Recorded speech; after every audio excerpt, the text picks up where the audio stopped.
Over here, and we are following this breaking news out of Washington. Some serious allegations this morning facing the State Department. That's right. According to internal State Department memos, the agency might have called off or intervened in investigation into possibly illegal and inappropriate behavior within its ranks, allegedly to protect jobs and avoid scandals. This concerns the time that Hillary Clinton was Secretary of State. We want to get right to NBC's chief White House correspondent Chuck Todd with the latest. Chuck, good morning to you. Good morning, Savannah. You know, there's an old saying in Washington that the cover-up is worse than the crime. But in this case, both parts of it are disturbing. Allegations of prostitution and pedophilia, and allegations that those crimes were somehow covered up or not looked into. It starts with a simple question and ends in objective reality. Through our journey from there to here, we find one another and ourselves. And as the next 24 hours breaks free from our last, we gaze onward in reflection of the day. Come to your own conclusions. Just stay vigilant. Welcome to the Daily Wrap-Up.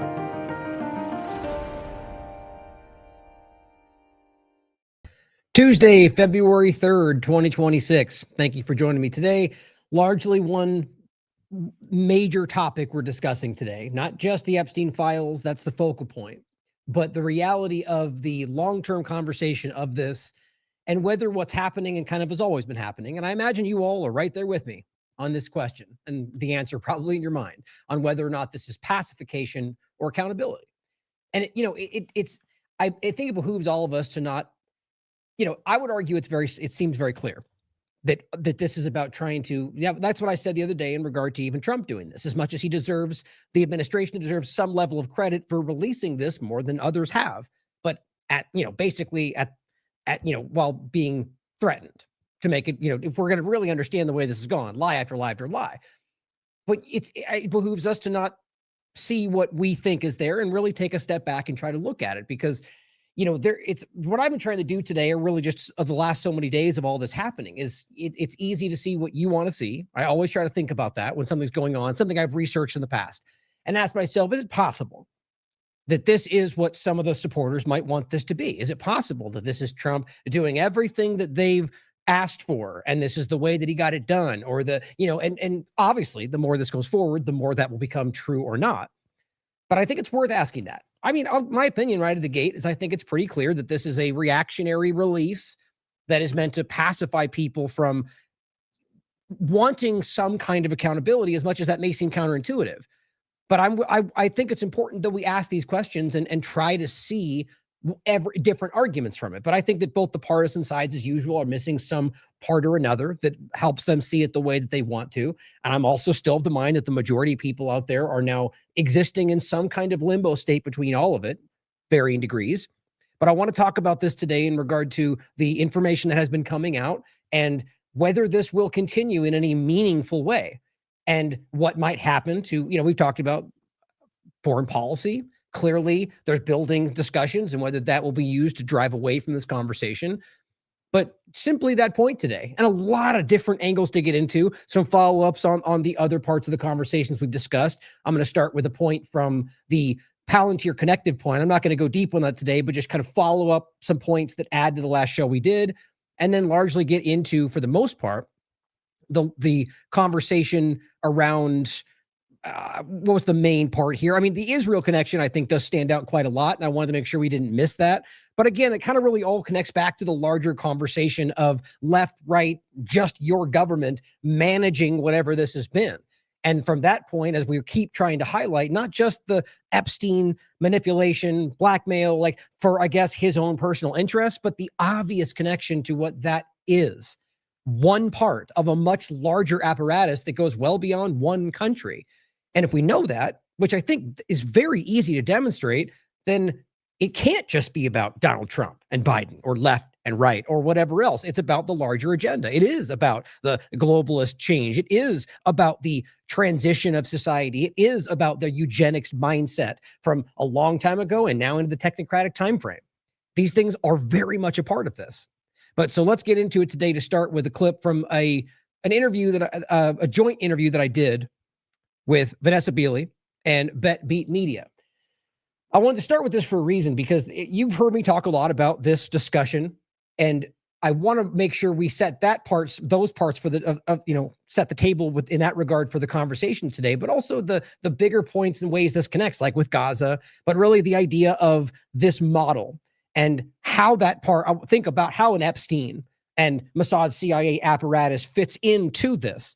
I look at it as the idea that this is a coercive mechanism that's used to achieve whatever their goals are, not necessarily like it's all some ideological focused agenda, like, the woke mindset and the UN and globalism. Those are there clearly. But it's important, I think, to step back and see that those might be the things in and of themselves being used by the larger entities that don't really care about ideology one way or the other, but really control at the end of the day. But this is an important clip, I think. And I'm playing this one because I think he cut parts of it together. I'll include the full episode, which I recommend you check out. I really enjoyed the dynamic, and Vanessa adds some really important points, as always. But I'm only saying this because the way that they edited it on the clip that went out, somebody sent it to me, so I'm not even sure where it came from. It basically has just other imagery in the background, so just know that that's something that they added. But I think the longer video is good in and of itself. I'll include the actual. I guess I could put it on my server and include it, but if somebody knows where it came from, let me know. I'll include that as well. But they clip this part I'm going to show from this interview. But important to think about this in the larger sense. I'll play this, and then we're going to get into some of the couple different points about Palantir and the connective idea, and then get into the larger conversation for today and where it seems to be going. And of course, we're going to end on some of the awareness that is changing. I mean, I'm trying not to beat a dead horse here, but I think every day it becomes more important to highlight the evolving conversation. And it only becomes repetitive because we called it out so long ago when it was not, it's still barely being acknowledged. So if I don't bring it up, it becomes as if we never talked about it. And that's actually interesting in the part we're going to talk about today, maybe halfway through to the end, about Pizzagate. That's an important, the reality of that conversation before, if you haven't heard about the conversation at all, or more so specifically the way that somebody like myself or Ben Swan have covered it, then I argue you don't really know what the conversation is about. Not really. There's a lot of manipulation around it, but most of you here in the audience, I imagine you do. But we're going to touch on that, interestingly, with Ben Swan bringing it back into the conversation about a real part of this conversation. That's why I started with the link, the Chuck Todd point that I did. We'll get to all of that. But realizing that this is something that Ben Swan, for example, myself, a lot of us were talking about a long time ago, well before it became the story that it was in the corporate media. And there's been probably 15, 20 different points where that could have been brought back up. But it feels, we'll get to why it's relevant today, but realize that Ben Swan being the best case, he lost a lot for doing the honest reporting about that. Not the subjective, circumstantial points, which are still relevant, but the real points, the ones you could prove, the evidence-based reality of it in conjunction with those superficial points, and lost a lot for it. And so I'm glad to see him stepping back out of it. He'll probably get a lot heat and negative attention for it, but he's right in what he's reporting. And we'll get to all of that and how that ties in to all of this. And again, that's the larger picture, not just the individual examples. But start with this clip about the bigger technocratic picture. I think I'll play this Ryan Cristian clip because he does a pretty good job explaining how Gaza is it is the blueprint for the rest of the world, as the Board of Peace is a worldwide body. But at the end of the day, it really, in my mind, is the same agenda. Donald Trump and his team at the World Economic Forum in Davos, yes, they shout some token things out, globalism is dead, and then outline the globalist agenda that they're rolling out. It's with Gaza and the presentation of what appears to be a new global UN dynamic that Trump is creating, but he's not a globalist. It's all kind of a bait and switch. And so what I see is that being this extension of it today. It's what I framed it as a techno-feudal state. I mean, and this is what it seems is even, short of like saying that exactly, what they're framing in their own literature about this. The reference goes to now I'm blanking on his name, Srini Vasan, the former CTO of Coinbase. He's the one that wrote this book and is kind of, a major part of this, discussing how he sees this. And weirdly enough, I was just reading about how this goes back to even before this point, discussing doing this in San Francisco. So there's like this evolving agenda, but what he calls tech Zionism, which I think is just wildly problematic with what we see Zionism doing in the world today, and obvious other conversations we could have. But really, even if you take it at the way they want you to perceive Zionism, it still basically means taking territory territory from something else and repurposing it for your agenda.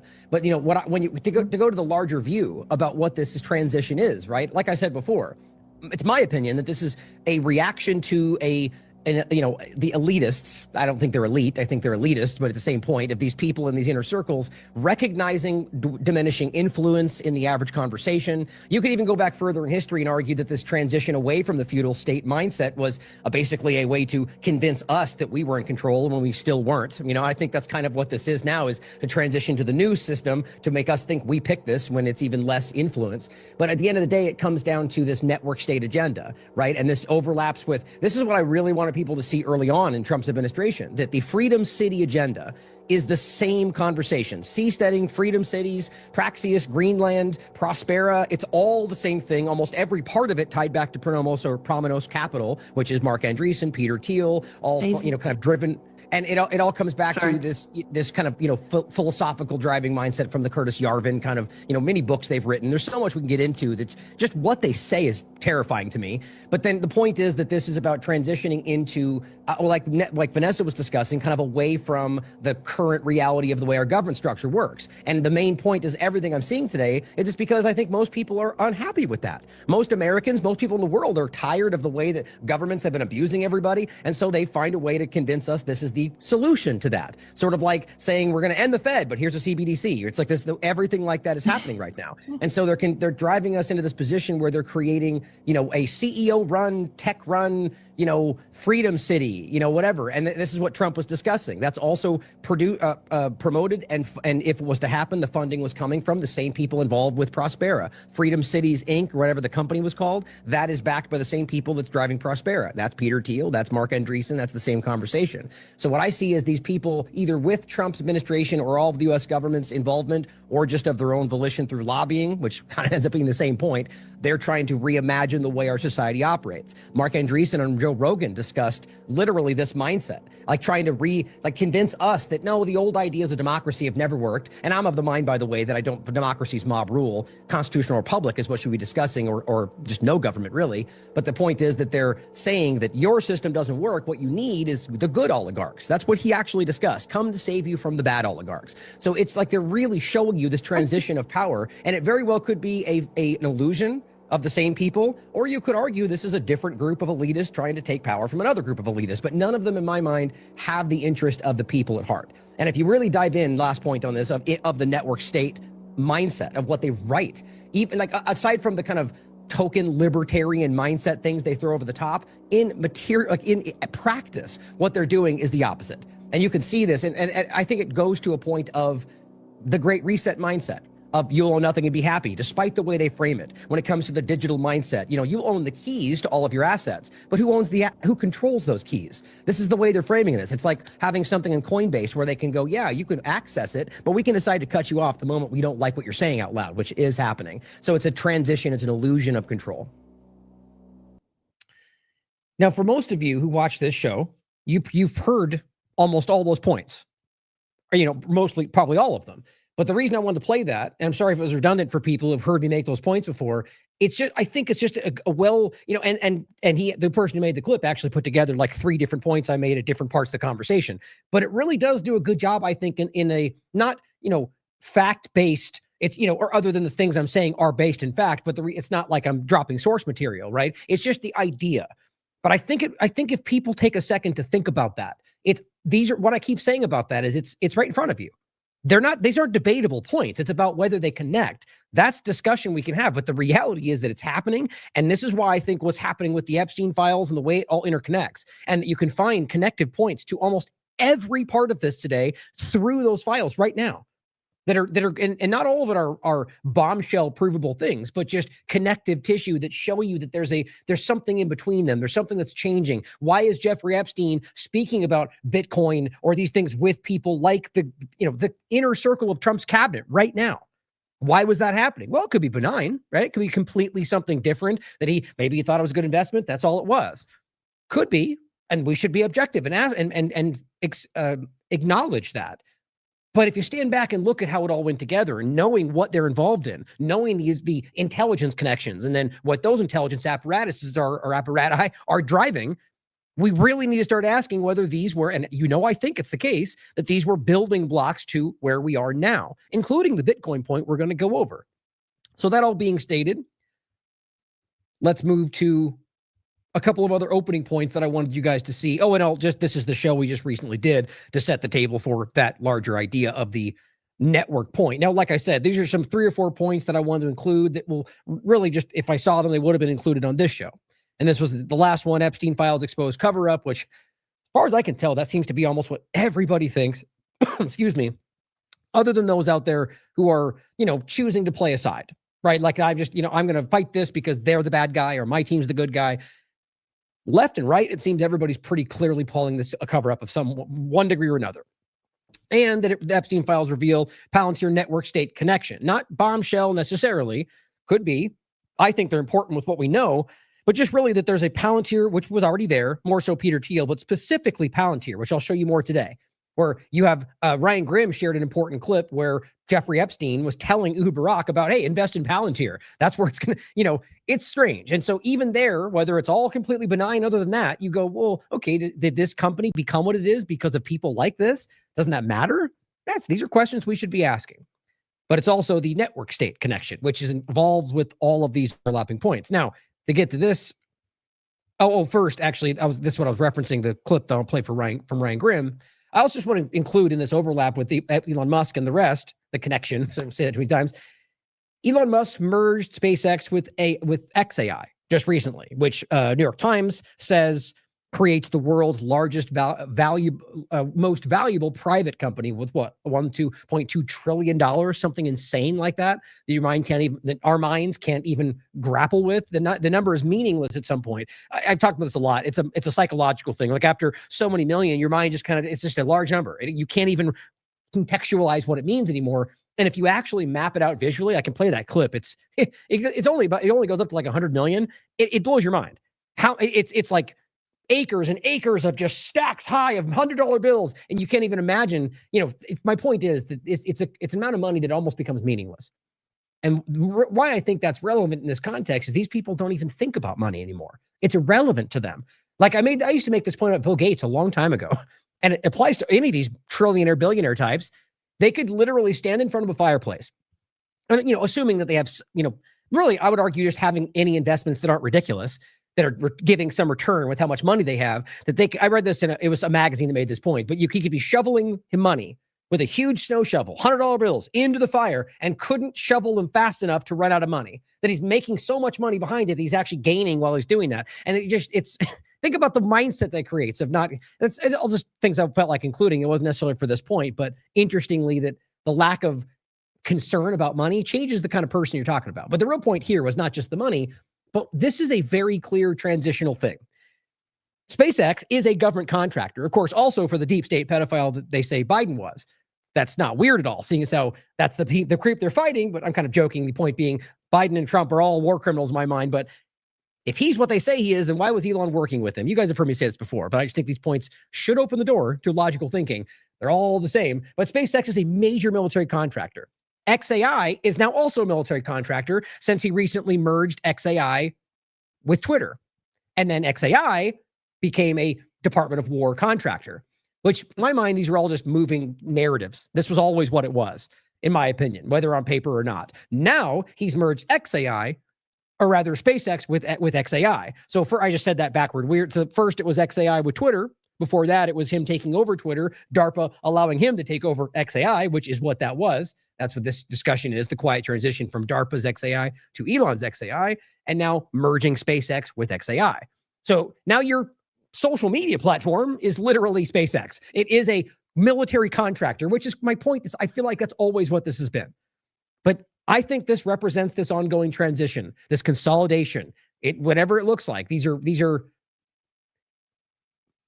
what's the right word for it? Not just changes, but this, like, if you have to imagine what this means for people that engage with this, like, does that now mean that, and has it always meant that the literal military side of this is mapping and watching? Well, yes, I think that's always been the case, but now it might as well just be on the terms of service.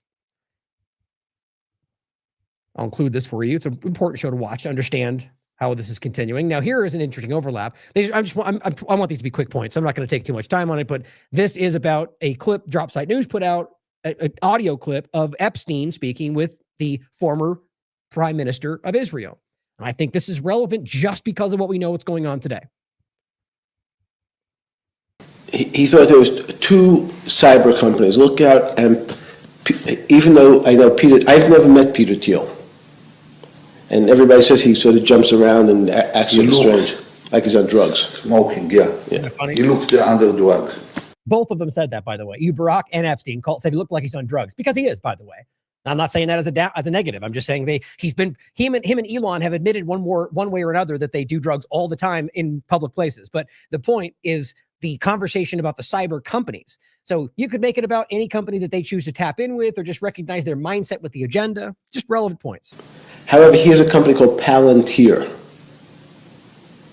Pallen.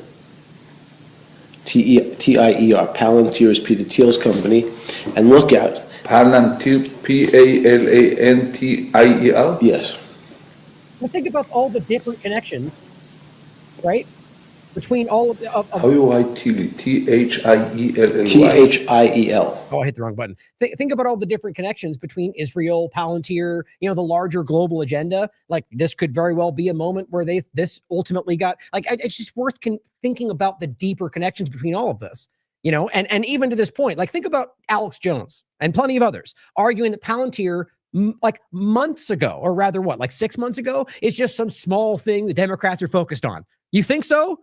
Really? You got Epstein suggesting to a prime minister of Israel, this has always been something bigger than what it looks like. That's my opinion. Yeah. LLY. No. Thiell. Okay. So he thought that Peter would put you on the board of Palantir. Peter Thiel is one of the best. I've never met him. He's going to come here next week. Yeah.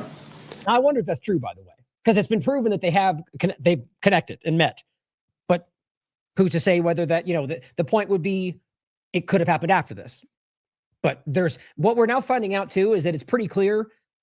I would argue it's opinion, but it seems pretty clear to me deductively that Epstein was aware that emails were not, which everybody is, have been, are now, that emails are not secure. And that ultimately there's examples where you can see that he goes like, not on email, not here, right? And then, for example, that one where he goes, make sure you tell them I'm not Mossad, with a smiley face. It's like, I think it speaks to the opposite, even though a lot of the MAGA media was like, see, we knew it. He's not Mossad. It's like, well, aside from the 700,000 other points where he basically says that. So it's interesting to think about that being, like a nod, like, make sure you say that on the record. But knowing that these kind of things, he was aware that people might look at these later is the point. So he might say that. So I wanted to talk to him after I talked to you. Okay. He and Andreessen, it's called Andreessen Horowitz. Mm-hmm. And both them together make Pronomos Capital, which is the main agenda I was discussing to start. Andreessen Horowitz, that's what they pay Larry $1 million a year. Just to advise them. Andreas and? Andreessen,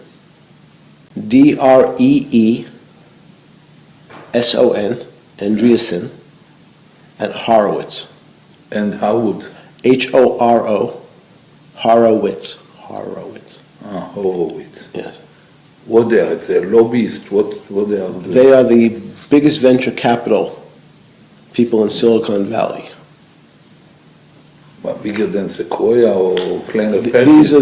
These are the new Kleiner Perkins. Everybody, these are the smart boys. Mm-hmm. Yeah. So those two companies right away, in terms of, I said that we need now, in the next 3 weeks, if you're going to leave.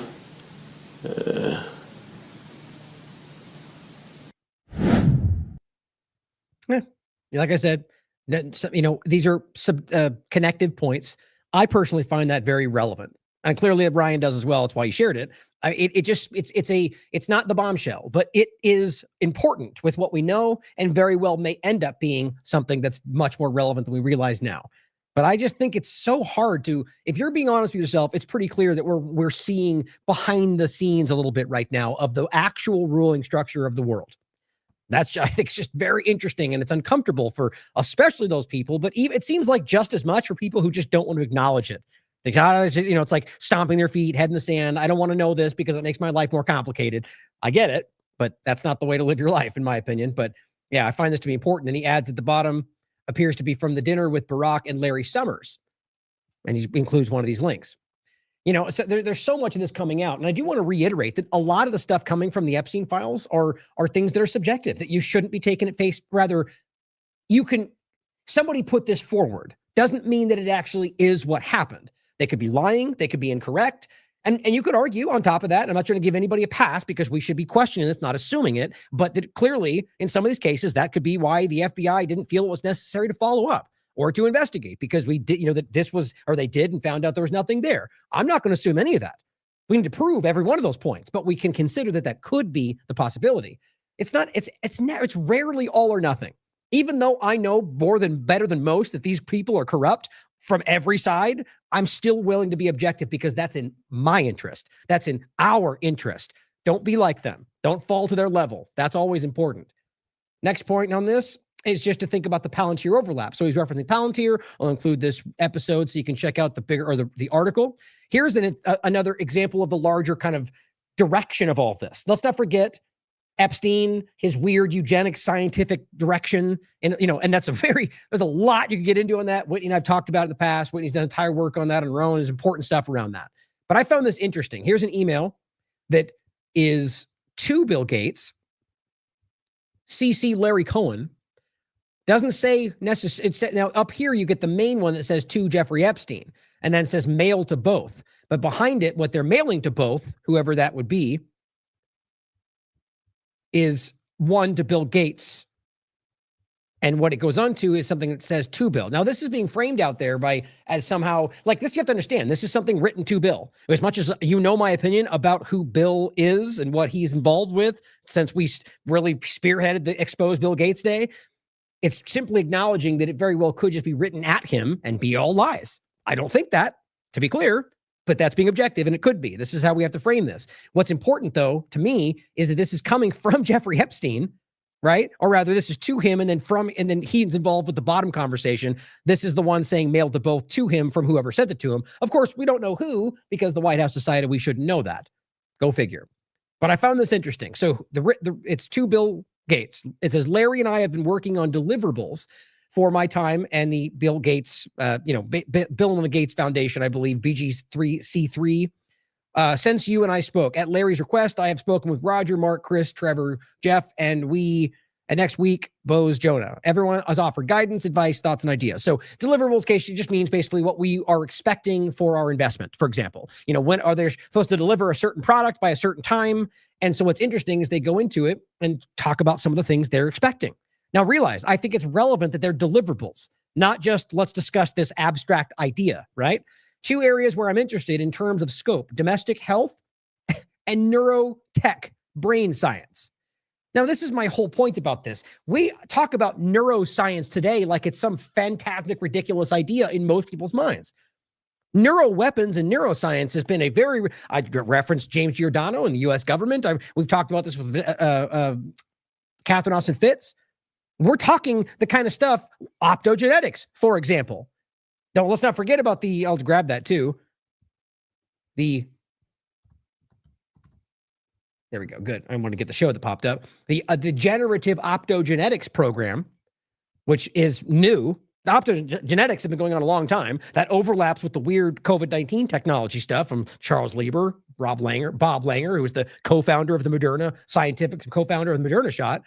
This is a new program using that, just to include that for you. The point, though, is that neuroweapons, neuroscience kind of stuff is the kind of things that Catherine describes as something that you can in front of your computer. And that's why optogenetics came to mind. Light pulses could be used to manipulate your body, the way you think, the way you feel, your body's processes. That's what this entire thing is about. It's not a secret. It's very well documented. That seems crazy to some people. Even though I can prove it, people will still dismiss it. My point is, this is what Jeffrey Epstein and Bill Gates are involved with, which we know that, or was, or is, depending on how you think about Jeffrey Epstein. It also goes in, rather, to get to the deliverables under the category of domestic health and neuroscience, neurotech, brain science. It is to improve access and secure personal health data. Think about the interesting nature of that with where we are now. Now, you could argue that just means for yourself, but look at where we went. You could argue it was about controlling your health data. That's not even the important parts, though. Recommendations for a zero-knowledge, proof-based digital system to secure private personal health information while allowing access to digitally redacted personal information. Doesn't that seem to say we're going to give you a platform that appears to be secret, but we can have access to, or just recognize this is pointing to the very system that's built out. Now it goes on to white paper on consumer health expenditures, white paper on or recommendations on neurotechnologies related to chronic and degenerative disease. White paper on neurotechnologies as weapons. It's right there in national intelligence defense. This is Bill Gates, Jeffrey Epstein, and somebody we don't know. Follow-up recommendations and or technical specifications for a strain pandemic simulation. Now let's be clear. These pandemic simulations are not even secret. They do it all the time. Some of them are, but there are plenty of them they do, and they argue that they're not. They're just a practice, which I don't think anybody thinks that anymore. You can clearly see the weird overlaps. But my point is that by pointing to that, it shouldn't mean that we know this was COVID-19, which is what some people are doing, or that we know it was something malicious, but we should certainly ask that. And with everything else in this point about neurotechnology as weapons, neuroscience, health, digital control, and then it's a strain pandemic simulation, doesn't that seem a little bit strange? A little bit too specific? I mean, you can decide for yourself. But here is, as always, these are not screenshots. This is a link to the actual file in the Epstein files. This is crazy. Now, we're going to get into in a second a point about, let me see where that was actually. Okay, right there. Maybe I should play that first. We'll see. About what this is really about. That's a couple clips I was going to play, or one clip and something I want to read about that idea. He's a former FBI agent basically saying, is this is accountability, or is this just awareness? And why are they different? And how it is used to pacify, which is very much what I think. But so stuff like this is crazy. Like this one thing, if this one, or let's just even take this one aside, since it's nothing here can be proven to be other than they're working on technology. But there's plenty of examples of emails. I just find this to be very relevant. I think you know why, and I think it is when you know what's going on. But you take the examples of different things we've seen about people being ordered to be killed, for example. And if that was alone, the one thing that got leaked by somebody to the media, and this would be a huge story. But because it's buried alongside, or rather now put up, but was buried alongside like 100,000 different claims and emails that are just as crazy, it seems like no one knows what to do. No one's doing anything. There's no charges being put forward. There's no investigations happening. So it's like they go, here's everything, and now just drift into the background. Something like this should be more important. Let me see if I want to play that FBI clip first. Oh, these are just the highlighted parts. And, like the opening clip is my point is I want to make sure we consider this. I know you guys all do, but for those that are new, Trump and the Zionist globalist technocrats are building your new society, whether you like it or not. The Epstein types, the Teal type, these are the people behind the scenes who are literally coordinating this change. And I don't mean that by opinion. Whether they're all working together is opinion, but the reality is you can see them at the highest levels of power. You can prove Epstein was making these different changes at these high levels. This is not a secret. Now, the overlapping point of Bitcoin, that's where we'll do that and then overlap with Israel and then get to the larger point of the transition. There's an interesting point about Bitcoin that I wanted to share as well that I do think relate to this larger transition point. The idea of how Bitcoin has been used by this administration, how it's clearly being used to sort of, I think, like a bait and switch into a CBDC stablecoin kind of dynamic. So I'll include Derek's article, The Co-opting of Bitcoin, which I really think is a major part of this. But I'll give you a couple of different points people made. And you can decide for yourself. I think this is pretty much up in the air for the most part. But Jacob King here has to say this. Epstein files reveal, and you can decide if he's correct about this, that Israel hijacked control of the Bitcoin, the Bitcoin network over a decade ago, which is an interesting claim, right? Now, is it Israel or is it Jeffrey Epstein? Is that conflated? There's points to be made here. I'll read this first and I'll tell you what the other guy has to say about it. And you can decide, but I'll give you my opinion after that. Israel was paying the salaries of 60% of Bitcoin's core developers and offered highly elusive gifts behind the scenes. This is very suspicious. Epstein and Israel were also major investors in Blockstream, a company that works with Tether and exerts significant influence over Bitcoin.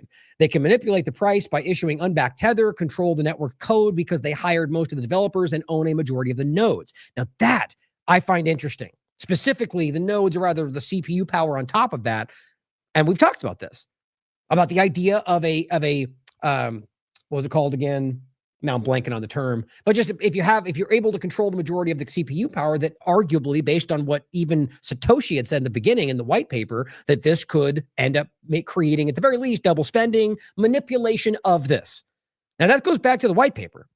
So the question is it possible? And people dispute that or debate it. And now it says, this suggests Israel likely has direct access to and influence over Bitcoin, which would make sense. I don't know if I agree with that framing, but it makes sense if you think about the way it's being used today and how the transition was done very clearly. The idea of decentralization is clearly illusory. I agree with that, and is deeply concerning that the network could be manipulated by a single state operating behind the scenes. What was that? Hold on.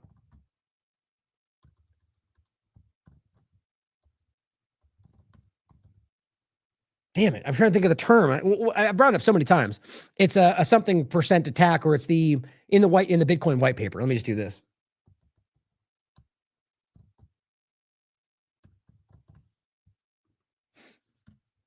Here's the Bitcoin white paper. I'll include it for you. Oh, that's weird. There it is. So what it says, basically, where was it? Now, see, I'm going to try to find it again. It's going to take too long. It's not long. This is actually not that long. I thought it was right at the beginning. It was double. Let me just do that real quick. And then if I can't find it. Okay, here we go. It says, if a trusted third party is still required, preventable spending. Where was that? Oh, well, I'm just going to skip it because I can't. I forget where it exactly was. Look in the chat, see if you guys remember what I was talking about. Oh, well. I brought it up so many times. I'm just blanking on the term. If I remember the term, I could look it up real quick. It's basically that if you can control over 50%, let me see if that brings it up, of the CPU power. Now, the argument being that you could manipulate the blockchain. But I'll include what I need to if it comes up later. But either way, the point wasn't to go into this in depth. I'll include this just for you to look at. But ultimately, that he's arguing that because of the influence on the coders and everything else he mentioned, that he says that they could manipulate it, which is worth considering. Now, here is one of these posts that I thought was relevant, overlapping with Bitcoin. Sorry, I'm still looking at the chat to see if somebody brings it up. And this is from, was it Joyce Ito? And basically, it goes over some of this stuff. And this is the one he was referencing, by the way. As always, I'm going to give you the actual source material. And I'll read you what it says here and then go the parts that stood out to me. And it says, RE Digital Currency Initiative. And it simply says, used gift funds to underwrite this, which allowed us to move quickly and win this round. And it says, the way that Bitcoin is organized currently is that there are 5 core developers and around 100 contributors to the core code. The 5 core developers are like Linus Torvalds of Linux. They decide what changes are made to the core code. One of the 5 is the lead developer, Vladimir, and one is the chief scientist, Gavin. Gavin, Vladimir, and Corey, an important contributing developer, were being paid out of the nonprofit organization called Bitcoin Foundation. A few weeks ago, it blew up, in quotes, when one of the board members declared the foundation bankrupt. And it gives links, and it says, many organizations scrambled to step into the vacuum created by the foundation and, quote, take control of the developers. We moved quickly, talking to all of the various stakeholders, and the 3 developers decided to join the Media Lab. This is a big win for us. It's interesting. So that's how he's framing that. You can decide if he's correct on framing it that way. Here's the full email where he kind of cut some parts out. This just stood out. It says, I hired one of Megan's former colleagues from the White House, Brian Ford, who was in charge of figuring out Bitcoin at the White House and briefed the POTUS on Bitcoin to run the initiative, and he is doing an amazing job for us. This is 2015.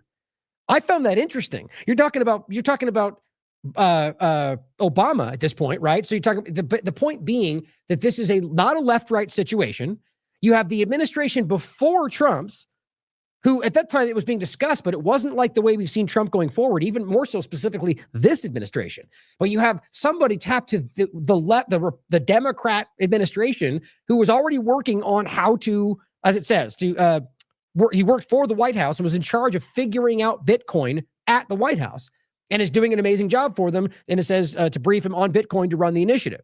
So that shows you an overlap of Epstein and people around Bitcoin worked into the White House, which shouldn't surprise anybody. But I think it shows you whether or not it's all just benign involvement because they think Bitcoin will help their agenda or that they're manipulating it, that these people were involved all the way back then. So it is a part of what they're doing. I mean, it could at the very least could be that they don't want Bitcoin to circumvent the dollar, which I argue was how it was designed if you believe the way it was first laid out. And that's sure. Right now it's being used to bolster the dollar. Certainly seems like a takeover to me, a co-opting to me. God, this drives me crazy. I can't think. I'm somehow, I'm sitting here thinking the whole time I'm talking about what this point was. I'm going to leave it alone because it drives me bananas. Damn, that drives me crazy. All right, I'm going to leave it. So continuing, this is the person I'll just reference and you can watch the video. It's about 3.5 minutes long. But he simply said, did Epstein influence Bitcoin in their development? He says simply no. That's not how Bitcoin works. I agree with that for the most part. But what's interesting is that if you listen to the argument, it's sort of like, I agree that the systems work that way, but the question is, could it be manipulated using things like the CPU power or node control or the majority of investment? And the argument is debated. And so the way he outlines this, I agree with. But the question is not whether they were doing this through the proper channels or through the way it's supposed to work, but rather using, manipulating through the channels that they could. And I believe that's possible. I really do. But I also think it's worth considering the larger point that, or rather just, I guess not the larger point, but just the more abstract, that this is them just trying to figure out how they can use this for their benefit. Which, seems interesting to me because we're talking about Jeffrey Epstein here.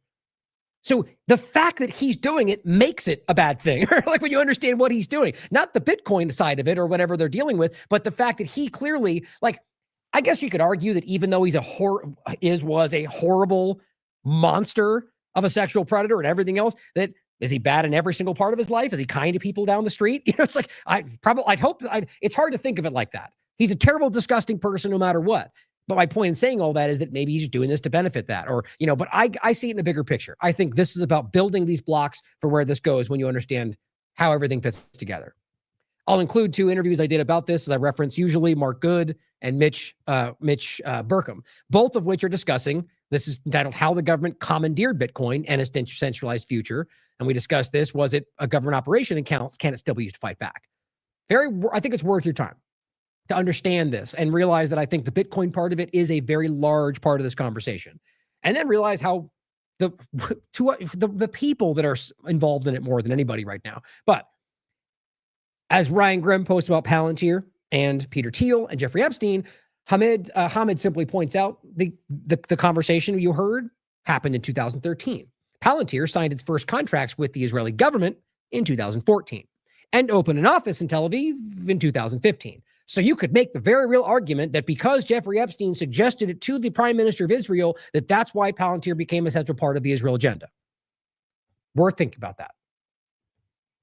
Now, we talk, and this bringing it back to the Epstein files in general, this is the one that went around that's being used, and I still think it's important, as I said, to argue that Trump is compromised by Israel. But let's remember, which is what I said when this first came out, even the ones we showed you that were and we were talking about this the first day, the horrible things about him and the 14-year-old girl. Well, we have to be honest about the reality that these are subjective. Doesn't mean false. Doesn't even mean inaccurate. It just simply means that we can't prove them. So let's make sure we focus on what we absolutely can prove. Now, I'm still going to point to them in a broad sense of the body of evidence. But right now, you get a lot of people out there who are pointing to this going, we knew it. I shouldn't say it like that because they may be thinking about the full body of evidence and this on top makes it, provable. But if people are pointing to just this document and saying this proves it, then they either don't understand that it's subjective or they're trying to manipulate or somewhere in between. I think that's important, right? So there's a ton of information in here that are things that are simply like affidavits somebody gave talking to the police. And we all know that these people can be wrong. They could be lying. There could be, the FBI could have, any number of things could have happened. I just think we have to be honest about that. Otherwise, we're not being genuine here. Now, as I said, many have been trying to draw attention to this for some time now, despite the censorship and suppression. But this is hard to ignore. The statement, not that it's necessarily provable. So now watch as all the usual suspects suddenly start telling you that they've always seen it and even called it out, which since I posted this, I think we've all seen that start to happen. But the argument or the post simply says, Trump told him that he was going to F Amazon over their military contracts. The human source advised that this was a real collusion story, that Trump has been compromised by Israel and Kushner is the real brains behind the organization. Now, they may be lying about that. They may be telling the truth. Or a third possibility, or of many possibilities, is they really believe that, but they're wrong. This is just what it looks like to be objective, guys. And I know you all agree with this. That's why you're here. Realizing, though, that this person may 100% believe that, but be basing it on some show they watched from a partisan player. You know what I mean? Like, you never know. So that's why it behooves us to be objective. But on the note of Israel, I'll include this again, as obviously the many long thread before the selection process where Trump was out there telling you he would do what he's doing right now. Tried to show everybody. On top of the fact that Caitlin Johnstone is pointing back to those same kind of conversations that are making the rounds again through some of the somewhat mainstream alternative media. I'm not talking about Caitlin. I think she does great work. Keith Woods, for example, pointing out these conversations of him telling you how just what she says, Trump, I'm bought and owned by the world's richest Israeli, Mary Madelson. Doesn't say it like that, but it's like gushing about how he does so much for them. And they come to the White House asking for things more than anybody. And, listen to the clips I shared, telling you that Israel should control Congress. He literally said that. Trump, I advance Israeli interest in exchange for Zionist funding. That's what he's saying. Persons reading the Epstein files. I'm beginning to suspect some of our leaders may be covertly compromised by Israeli operations. People are starting to see the obvious. It's been there the entire time. Dominic Trippi points this out, and this is another overlap. There's so much of this, and it's going to keep coming out. But by the way, check every one of them. Because I have some examples today where somebody's sharing something that appears to be altered, where somebody took a heading claiming it was to somebody else and attached it to a different email. And they may not even know they were tricked by that. Maybe they did it on purpose. This one, Epstein documents reveal individuals involved in investigation believed Epstein and Maxwell were Mossad agents trying to blackmail leaders throughout the political world. Well, yes, it's exactly what I believe is happening still to this day. But again, Mark Iverson, it's from Mark Iverson to unknown, which, as the usual, question why. And it says, it was nice talking to you. I called to report the following 3 items. While going to meet political candidate Bill Richardson in Albuquerque, I met Ghislaine. She was bright, beautiful college girl who was graduating from Oxford, invited to a ranch in Santa Fe, but I refused because I was both married and unable to afford the property. She pointed out her boyfriend, Jeffrey, come into the room. I left. 82, roughly a decade before most people thought she was in the United States. Within a week, I was warned that she was a spy and to stay away from her. This is 2021. This is being written. And it says, years later, I also heard that she's a submarine pilot. After another decade of abuse is possible. I don't even know what that's supposed to mean. A second black book was found on the streets of New York and is now reported to the internet. And see, so you could argue this is coming from him relaying what people are claiming on the internet, which could be true, could be false. We know there's a ton of misinformation out there. And it says it has Ghislaine's siblings in England. And of course, she is one of the daughters of Robert Maxwell, who was a Mossad asset. 2 of her sisters lead a company for the U.S. DOJ, software. See, and think about just those kind of things. Or Trump's cabinet right now, who are all like just completely compromised by Israel, in my opinion. And you could prove this in tons of ways, like Waltz and using the Israel telemessage app in the inner circle of the White House. That is an Israeli intelligence archive. That's what it is. So there's tons of these examples. In this case, that the two of her sisters ran a company for the DOJ for software. He's a Mossad asset. I mean, it is just so obvious when you look at the bigger picture, and it's been going on a long time. It says a backdoor to the software is suspected. Robert was given a state funeral in Israel after his tragic death. And it says, I suspect Robert, Ghislaine, and Jeffrey were all Mossad agents. Well, even that is just his suspecting that, right? But it's still relevant. I agree. That's an important part of the database of evidence, but it doesn't prove it. Other things do, by the way, in my opinion. Like, for example, I would say this isn't either proof as well, but it's far more valid evidence of Acosta just blatantly saying that. The point is there has been more than one example of like documented evidence on top of the fact that they've basically admitted it in many ways. Now, talking about them possibly being manipulators to politically blackmail politicians, right? Think about where we are right now. These are just the 2 examples that came across me today. I can show you all the ones of Trump saying it before. But right now, you've got the Trump administration, right, supporting the ongoing genocide, just like the Biden administration did. And wouldn't you have the Democrats right now going, look at what he's doing? No, you don't. In fact, what you have is all of them almost entirely together when it comes to one conversation: Israel. As far back as you can look, that's been the reality. Here's Schumer with what's going on, standing up and saying this, which, by the way, at the exact same moment, you could find the same sentiment coming from Republicans who voted for the same thing, who continue to send $6 billion more? $6.5 billion more on top of what they already agreed to. Nobody seems to gripe about this except people like Massey. All of them are fighting for the same thing if you really pay attention. Fight for aid to Israel, all the aid that Israel needs. I will continue to fight for it. And we delivered more security assistance to Israel, our ally. Security assistance. Right. Let's just even pretend it was actually against Hamas. A couple years go by. Okay, so you're giving them $6.5 billion to do what right now? Against whom? Who are we talking about? Aren't you guys the ones telling us you just got your final hostage body? Aren't you guys the ones telling us that you've decimated them and you want to make yourself sound like you're succeeding? $6.5 billion on that small location? What do you mean security assistance? Okay, if it's not about fighting Hamas, are you suggesting you're giving them $6.5 billion to build their own security in a place where they just got done genociding the enemy? Who are we supposed to be worried about right now? Oh, Iran, I guess. Well, why wouldn't Israel worry about that? You know what I mean? The idea that this is what America First looks like from left or right, about any of these people actually fighting for the rights of Americans, for the interest of Americans, which they all claim to do, when all of them do is hand everything over to people who seem to do whatever they want with no consequences. I just think its timing is interesting of this coming from Democrats right now. Under my leadership than ever before. We will keep doing that, everybody. It is so important to give Israel what it needs and to protect itself from the many in that difficult region who want to wipe Israel off the face of the map. Or they just mean everybody else. By the way, most of the groups which they're literally making deals with right now. Or, think about the absurdity of making that argument and then all the different overlapping contradictions that take place in there. If you actually take a second to look through almost anything connected to Israel, you'll find how much dishonesty is wrapped into it. Here's another example. My career could end right now, and I would identify my supreme honor of service here in the Senate is unapologetically standing with Israel after that nightmare of 10/7. Can you imagine still making the point about that one day when you can prove the amount of people that have died since then? This is why people aren't buying this anymore. There's just so many obvious, ridiculous statements. But this is why you only get the idiots like this person stepping up and making these statements, because they just tell him what to say, in my opinion, and he just rambles it off. But I mean this in particular, it's my opinion. But with people like this, who I don't think we have to debate is not the smartest bunny in the forest, right? At the end of the day, he comes out and says the thing that most of the rest of them are trying to shy away from.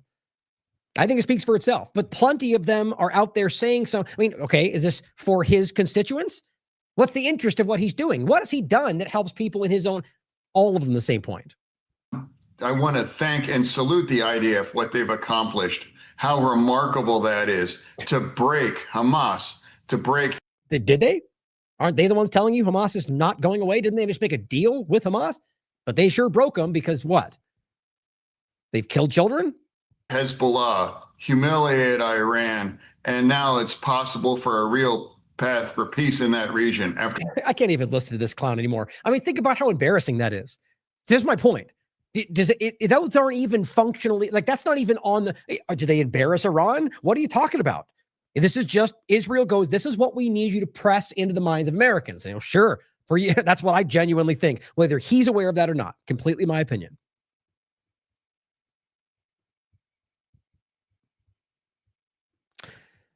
Sal the Agorist. How crazy how mainstream media is pretending that Epstein was a Russian asset. I've seen many efforts to make that case, even when a cursory glance at the Epstein files reveals his close ties to Mossad and Israel.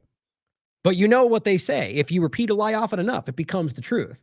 But it also stands back and shows you that if the corporate media, right? So right now we're being told by these same old, probably the most embarrassing group in the conversation right now, all of these team sports screaming Republicans out there who are just on display for how stupid they are with everything that's happening. They're the ones out there trying to tell you, I lost my point there. What was that? That's frustrating. Well, the point was simply that the mainstream media, it's all one thing. Oh, that's what it was, that they're trying to convince you that the Democrats and mainstream media are all the deep state, hate Trump, and they're going to do everything they can to go out. Well, some of them probably do. But couldn't you argue that right now is like just it is just a free, what do they call it? Was a free goal? I forget the term. I'm not big on, the soccer, football. The point being, I mean, technically I enjoy it, but I'm just not that into it. But what is it called? Is it a free goal? What's the shot when you got an open shot, or rather just one-on-one with the goalie? Is a goal shot? I mean, in the chat, just so I don't remember it for next time. But anyway, the point being that you have this open shot.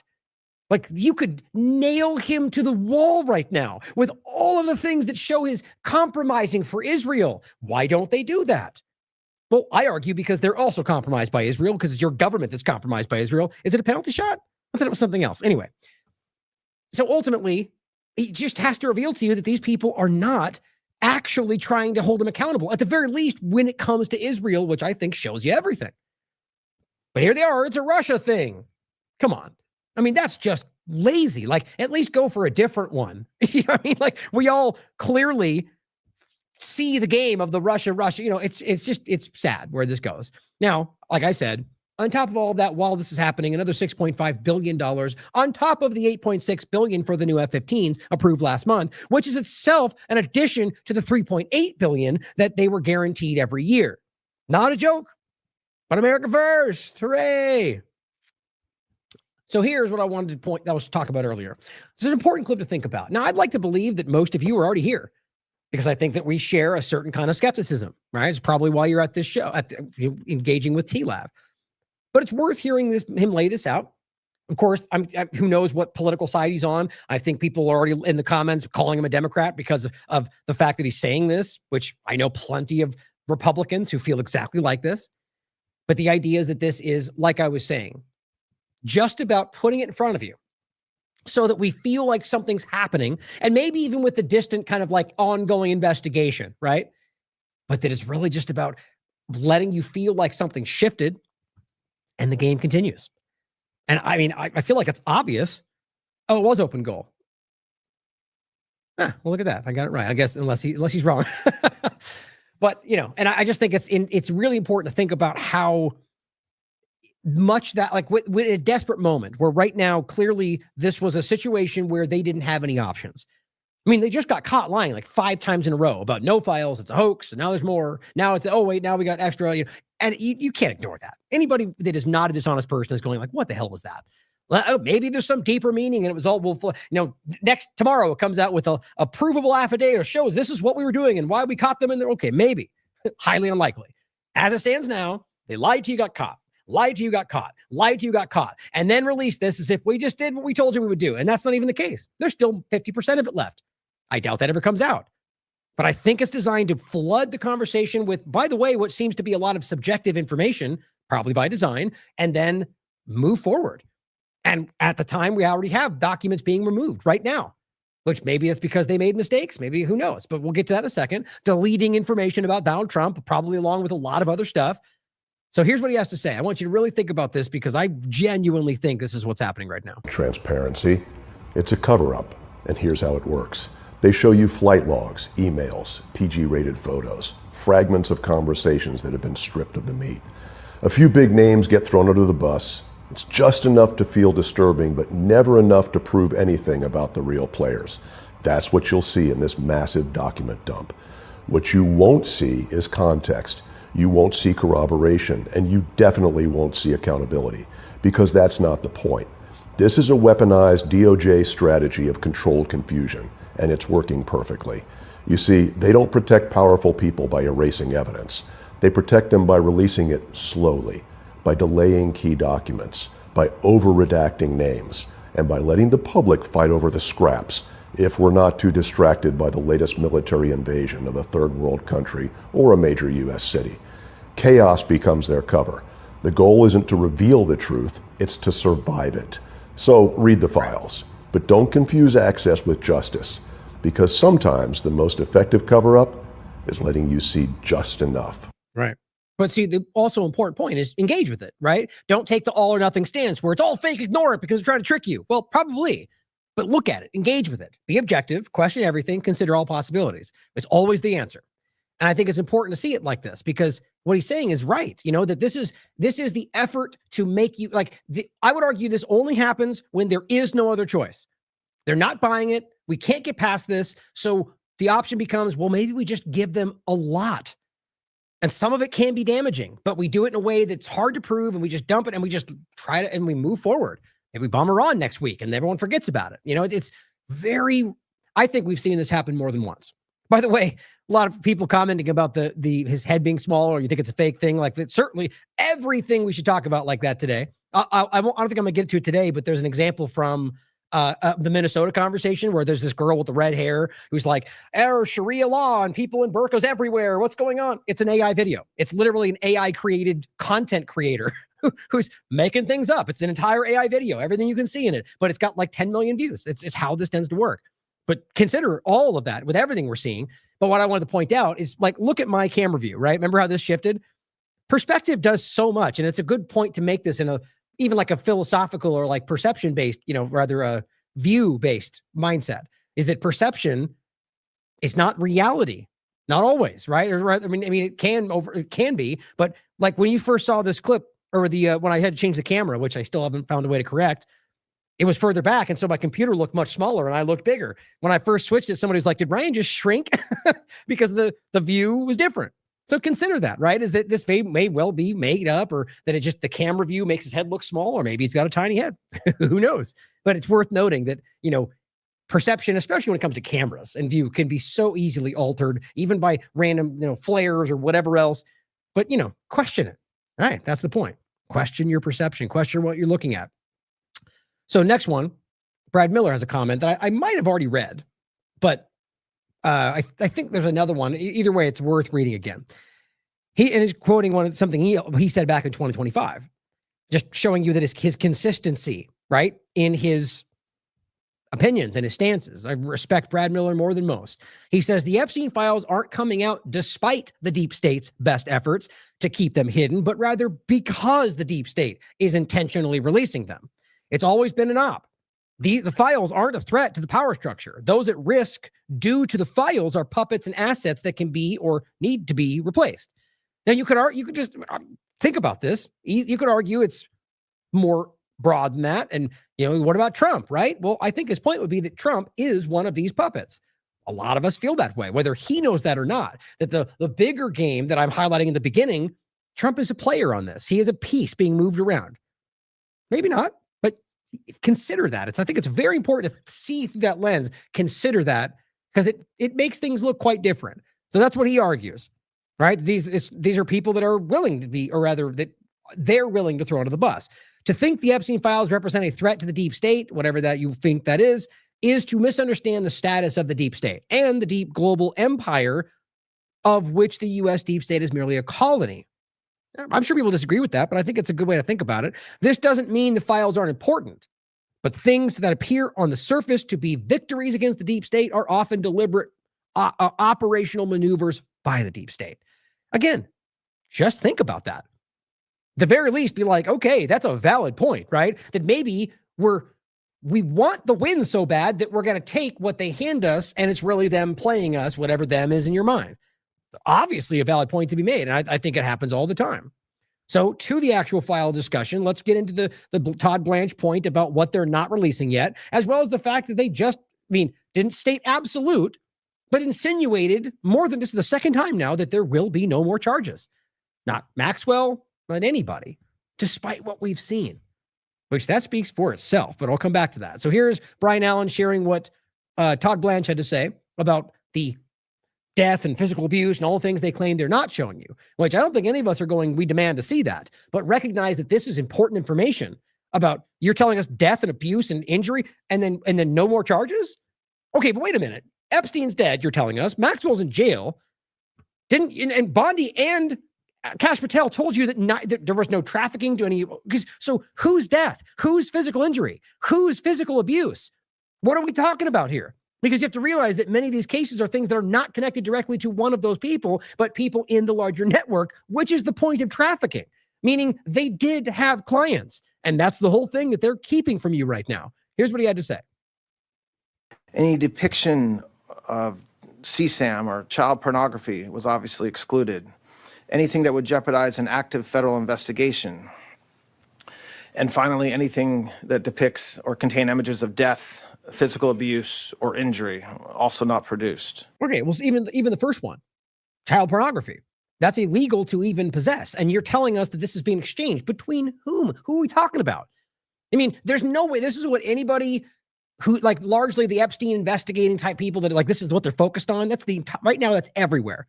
We have enough evidence to prove right now, and did before this, when they said it last time, that there are people that you're blocking out, who are involved in this transaction that are not Maxwell and are not Epstein. So how can you argue that there's no more charges? How can you argue that this is a Democrat hoax or any number of things? And let's not forget that Bondi and Cash and Bongino, who's trying to sidestep very clearly, they all had access to all of this. And they told you there was nothing there. I mean, how do you even walk away from that? Here's the next one. Oh, actually, first, this is a couple comments. Natalie said, I just think this is what I'm hoping most Americans are beginning to come to. You know what I've been talking about my entire career, right? She says, DOJ, the Epstein files are a horror, sure, but that doesn't mean that somebody should be prosecuted. Okay. I mean, paraphrasing is kind of what he said. And she goes, I think it's time to rethink our social contract with the government. About time. We've been sitting on these for over a decade when the bad guys could have been prosecuted. I mean, that's the other point to be made, guys. Left, right, Trump. This has been there. All of this information and nothing happened. Do you realize they knew a lot of this way back before this? And this is Elon Musk, for example. I mean, every one of them they're using their little cliques and groups and propaganda machines to try to keep this moving and direct and deflect. But my God, guy, they knew all of this, and you can't hide from that. Just objective view shows you that they had insight to things that they, one, acted like weren't there, and two, kept from your view until now. And on top of that, half of it is still being covered up. It's insane. And as the patriotic blonde, who was a major supporter of MAGA and Trump and has now been calling it out, says the FBI admitted this week that the photos and videos of children being tortured and murdered in ritualistic sacrifice were not released due to their sensitive nature. And Trump just said we should forget about it and let the Epstein thing go, which he's probably said 10 times from what I've seen over however many years. We are governed by demons, she writes. I mean, this is my point. These are self-evident things. I can show you the emails saying those things. I'm not even referring to the subjective points, but we'll get into some of the ones I think are pretty stand out. But at the end of the day, the information that's there, forget about it, is the last thing that anybody should be doing, especially since this suggests a much larger thing. This is one guy of an apparatus, and they want you to forget about it? I mean, didn't they just tell you that? Cash and Bongino and Trump and Vance, that everything was coming down. This was the deep state. We knew it. This was their big thing. And now they're like, what are you talking about? Move on. How does anybody not see that? And again, I think they do. I think they've lost control completely. Here's Blanche on the first, lying, saying, apparently Massey and others wrote a letter to come and review the unredacted materials. I didn't get that letter yet. They leaked it to the press before they actually sent it to me. And yeah, that's absolutely totally fine. We have nothing to hide. And then got fact-checked because Massey proved that he was lying. And not just with the screenshot. He has the receipts. He put it out. And that's what's saying, nope, lied. So they're lying to you. From the most basic sense here, or you could argue this is Massey and him playing a game. That's possible too. But realize that he's being told he can't, no, we didn't get an email. So stopping him from seeing the unredacted material. So he's caught. Okay. Now they say, hey, okay, now come look. A few days later, it says, if any member of Congress wishes to review any portions of the responsive production in any unredacted form, they're welcome to make arrangements in the department to do so. And we're happy to do that. And Massey simply says, which docs would you review unredacted? So explain this for me. So first of all, you hid from the fact that he asked to come see it beforehand. Now you're saying, okay, well now you can come out after we've done this. Doesn't that feel weird to you? The idea being that ultimately now, well, maybe what he wanted to see is no longer there. Like, look, they're the ones arguing Democrats added or took away. Now, they've just kind of dropped that argument. I think because there's no evidence for any of it. It wouldn't surprise me if it happened, but the same points you made now. It wouldn't surprise me for a second the Democrats would pull out their own information and hide their names from so-and-so, right? But even though we can see plenty of them in there right now, the same point, if you're not a partisan blind follower, should be made now because that's the government. So couldn't they be right now covering up the worst things? Couldn't they right now be putting things in to blame other people? Of course they could. If you can't consider that being a possibility now, then you're a one-sided follower. I think it's important to ask the question of why now and after the fact and what happened in between. Now, this is the clip of Blanche basically insinuating that no charges will be coming. Department of Justice considering bringing any additional charges here? Well, look, I can't talk about any investigations, but I will say the following, which is that in July, the Department of Justice said that we had reviewed the files, the quote, Epstein files, and there was nothing in there that allowed us to prosecute anybody. We then released over 3.5 million pieces of paper, which the entire world can look at now and see if we got it wrong. And so it's not performative, and I respectfully disagree with that statement. We were ordered to do so by Congress and then by the President of the United States, and that's what we did. And let me, I said it on Friday, this just... Before he keeps going, statements like that bother the hell out of me. I mean, it shouldn't anymore because I know they just lie like they're breathing. But, that's not what you did. You dragged your feet in every possible conceivable way. You lied about what was happening. You said it was fake. Then we put some out. Now that's it. Oh, wait, I've got a truckload. Oh, we can't do any more because it's all bad stuff. Oh, wait, here's 3 million more pages. It's just embarrassing. So you didn't do that, Blanche. You lied about it. You tried not to do it. And then you grudgingly did it with all sorts of lies and redactions. And now you're deleting things. But my point is always, is what else are you going to do? They're not going to stand up there and admit they're lying, take me to jail. They're going to lie as long as they can. Justice Department, the FBI, DHS, we have gone after more sex traffickers, more child pornographers, more men who have done harm to children and young women than any administration in history. That seems like a blatant lie to me. Let me know if you can find some evidence to suggest otherwise. I could point to examples where they sure as hell did go after certain people, but realize when you look at the larger numbers, I don't think that's true at all. It's the same way they're lying about damn near everything else they're doing. And on top of that, what are we really talking about? Are you going after people that you're, like when you go after a network, for example, I've talked about this my entire career, and they arrest some random nameless people that you've never seen, and nobody who seems to have been possibly in control is arrested. Now, sometimes that's the way it goes, but historically, you'll tend to find that they go after the underlings and not. Epstein, by the way, would be an underling in this conversation, as much as it may not appear that way. So, I don't buy that. And I think what you're seeing, even if that is the case, is fine. Then you're going after them, but you're letting these pedophiles go then, right? You can't play that game. And so we need to separate those two ideas, the fact that there's the Epstein files and whether there's anybody there that we can go after, and the work that we are doing every day, which is extraordinary, and we will continue to do that. Yeah, go ahead and call yourself extraordinary. That always works well. But realize that what he just said, listen to that again. Epstein files and whether there's anybody there that we can go after. Even saying it like that, what do you mean whether or not? The entire case is built on the idea that there was trafficking. That's why Maxwell is in jail and Jeffrey is in Israel right now, for all we know. But I mean, they're framing that we have to keep finding out. It just blows my mind. And I agree with. I'll read the guy's statement in a second. It really clearly shows you it's a strong signal that they're either refusing or have nothing to go on in regard to actual accountability. And I think it speaks to refusing. And the work that we are doing every day, which is extraordinary, and we will continue to do that.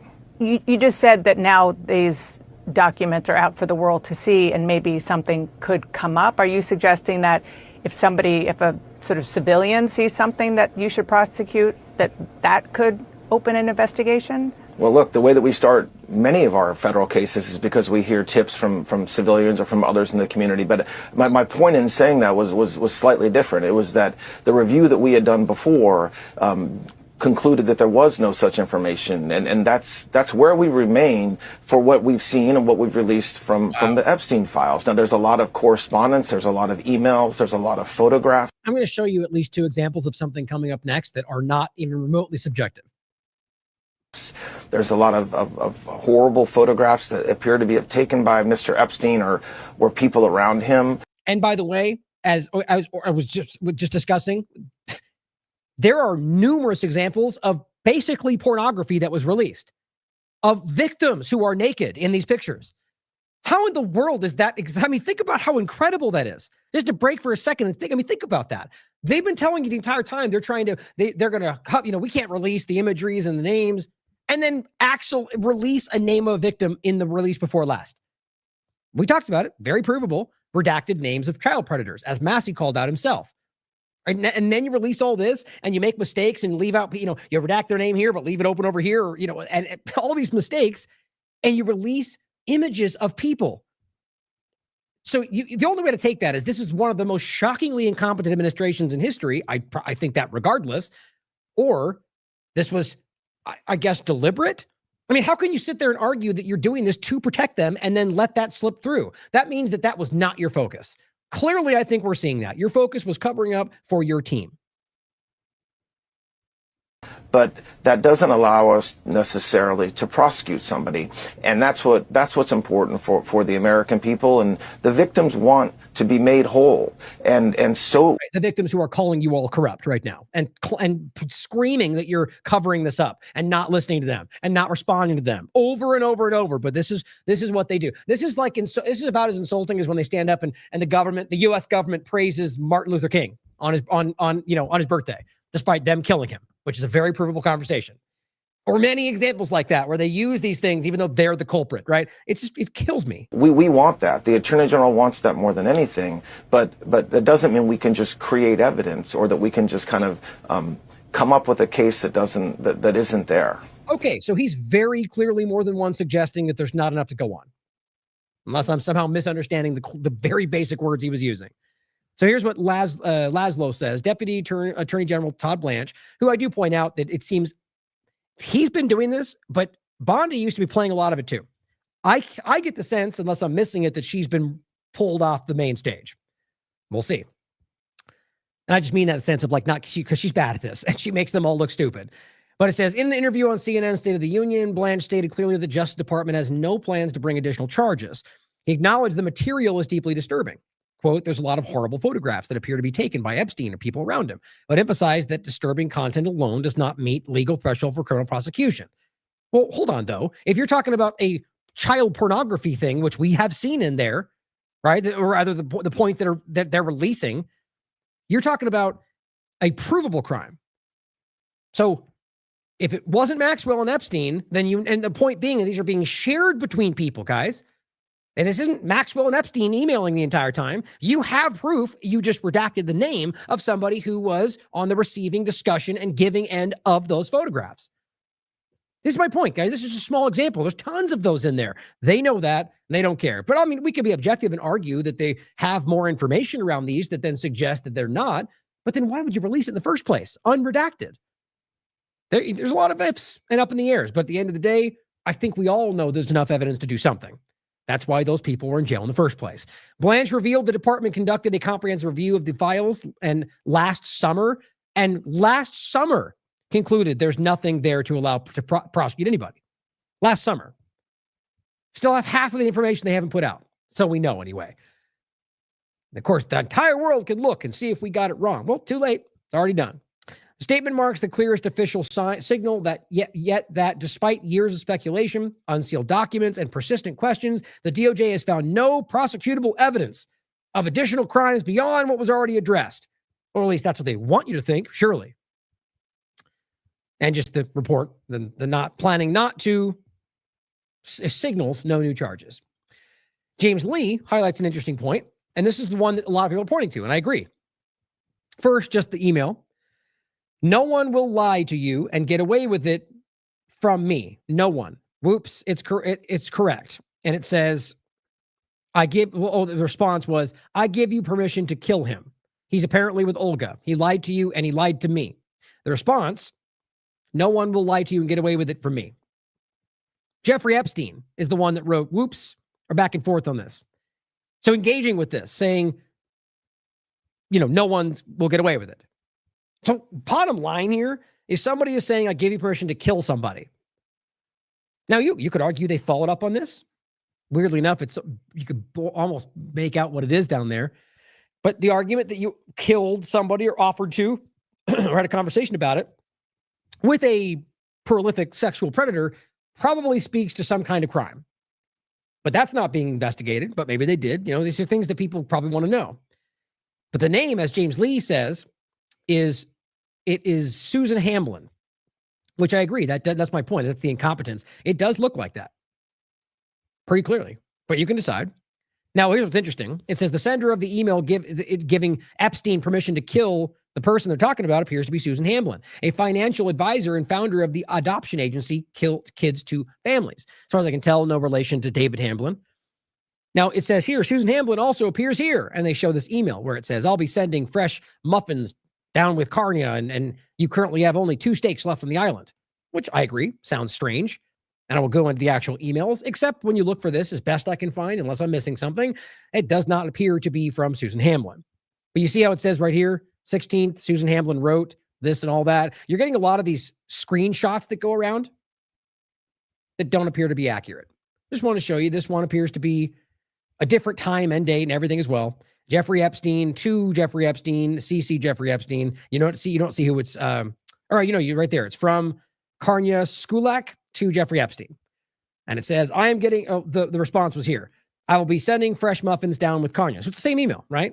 You currently have 2 steaks left on the island. Would you like new ones? And then ice cream, ? So it could be weird. Back to the point we're going to get into at the pretty soon here with the Pizzagate overlap.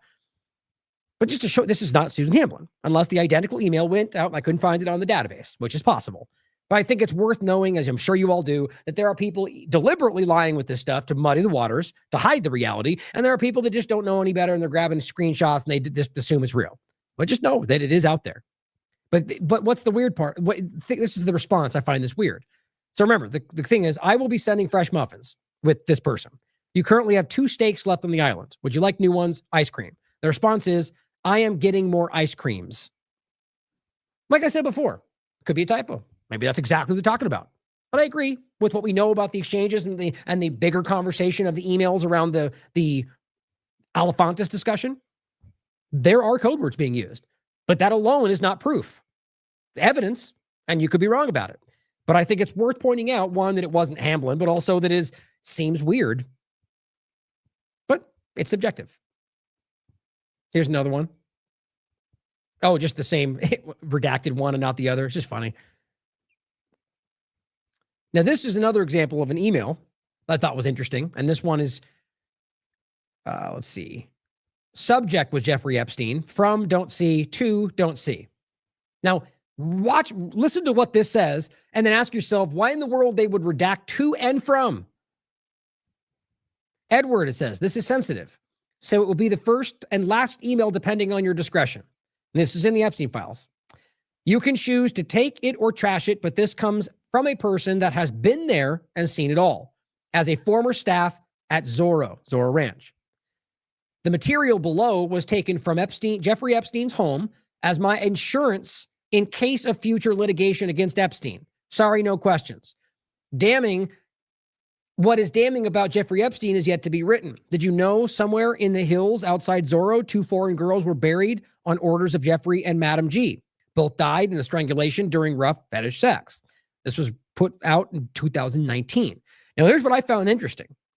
Because this is in the Epstein files, which means the FBI and everybody else went through this. They have links to, allegedly, the videos he's referencing.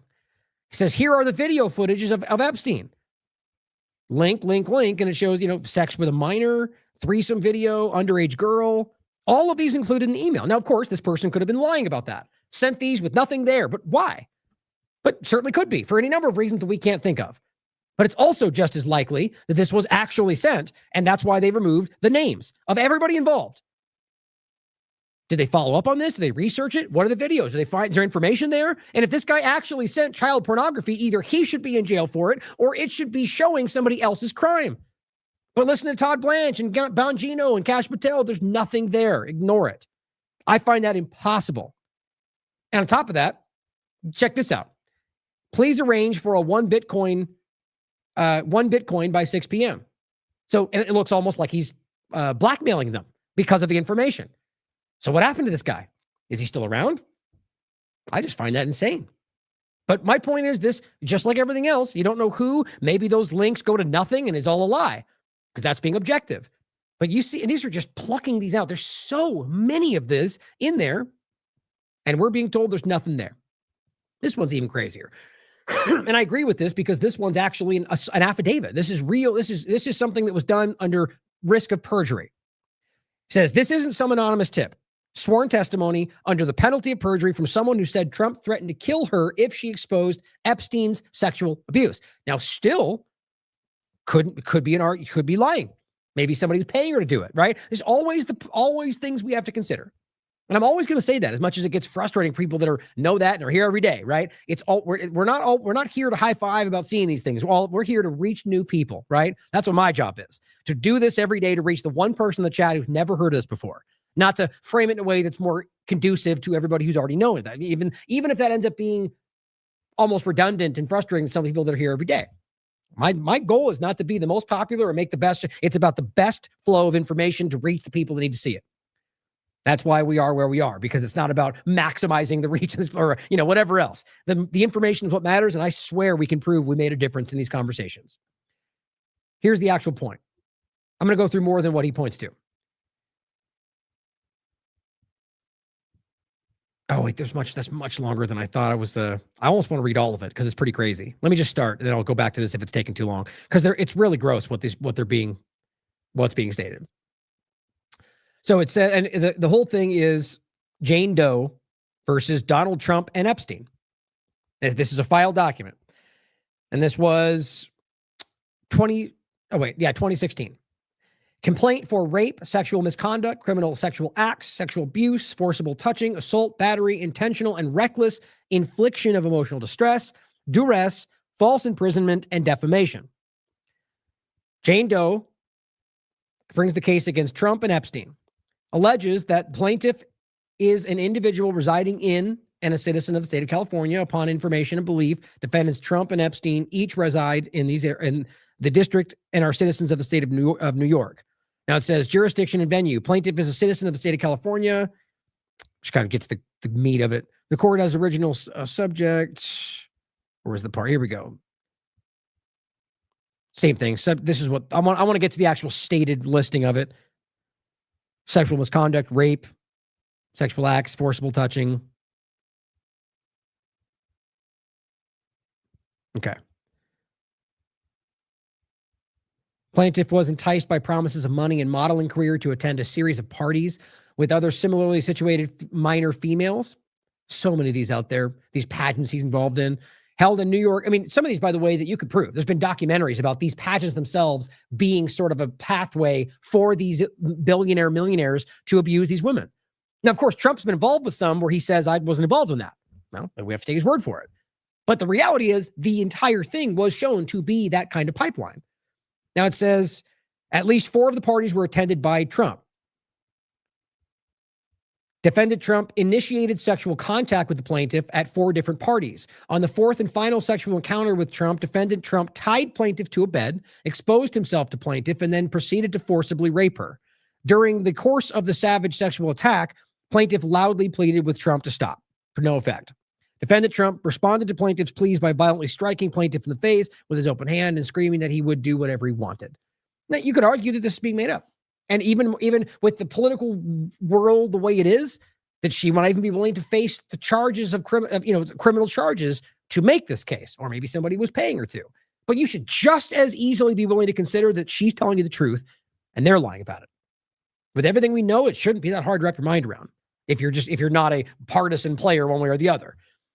Immediately following this rape, defendant Trump threatened plaintiff that if she ever revealed the details about what happened, that her family would be physically harmed and killed.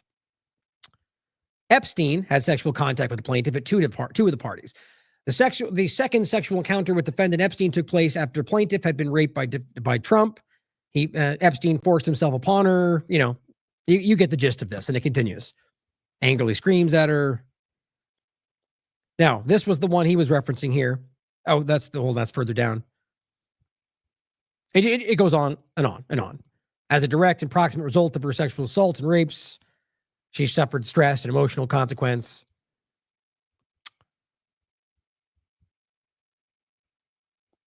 The points that he was referencing are down here.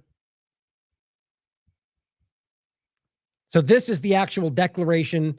Like, this is, I, Jane Doe, state the following, as opposed to the document that states, that refers to that, but this is what was actually stated. I am a competent adult over 18. The facts in this declaration are true and correct to the best of my knowledge under the threat of perjury.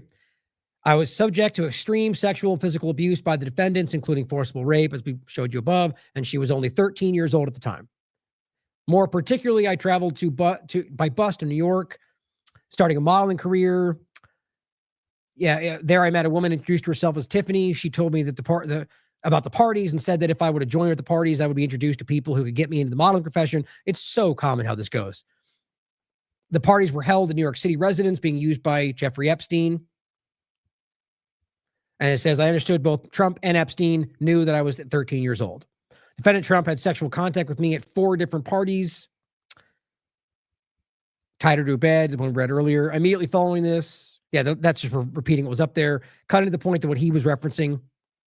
Number 14 was the one that stood out to him more than anything from down here. Yeah, so this is the individual examples.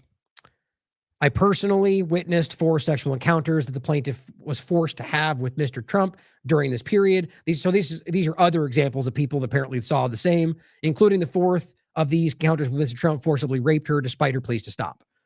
So I guess secondary witnesses. I personally witnessed the one occasion where Trump forced the plaintiff and a 12-year-old girl female named Maria to perform oral sex on Mr. Trump, and witnessed his physical abuse of both minors. Now, look, all of this, as I said, could be arguably, that they lie or whatever else, just being objective. But you realize that this is a huge allegation. And maybe they investigated all of this. There's nothing there. But it doesn't seem like that's the case from what you can see. But there's so much more of this. This is one example. And this is on the record. So if it's the case, then either this woman should be charged with perjury or somebody should be investigating this. If neither one of those things have happened, then we should be asking why nothing's happening around this. I personally witnessed or was made to immediately be aware of the 2 occasions where my boss, Mr. Epstein, attempted to rape and sodomize the plaintiff.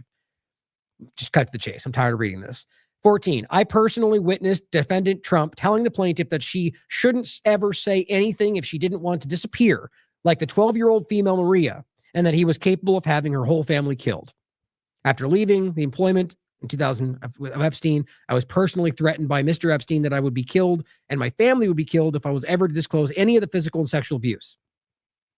I'm coming forward to swear to the truthfulness of the physical and sexual abuse that I personally witnessed of a minor females at the hands of Mr. Trump and Mr. Epstein, including the plaintiff, during the time of my employment and the years there. So you have an employee that spoke up about this on top of the fact that she said the same.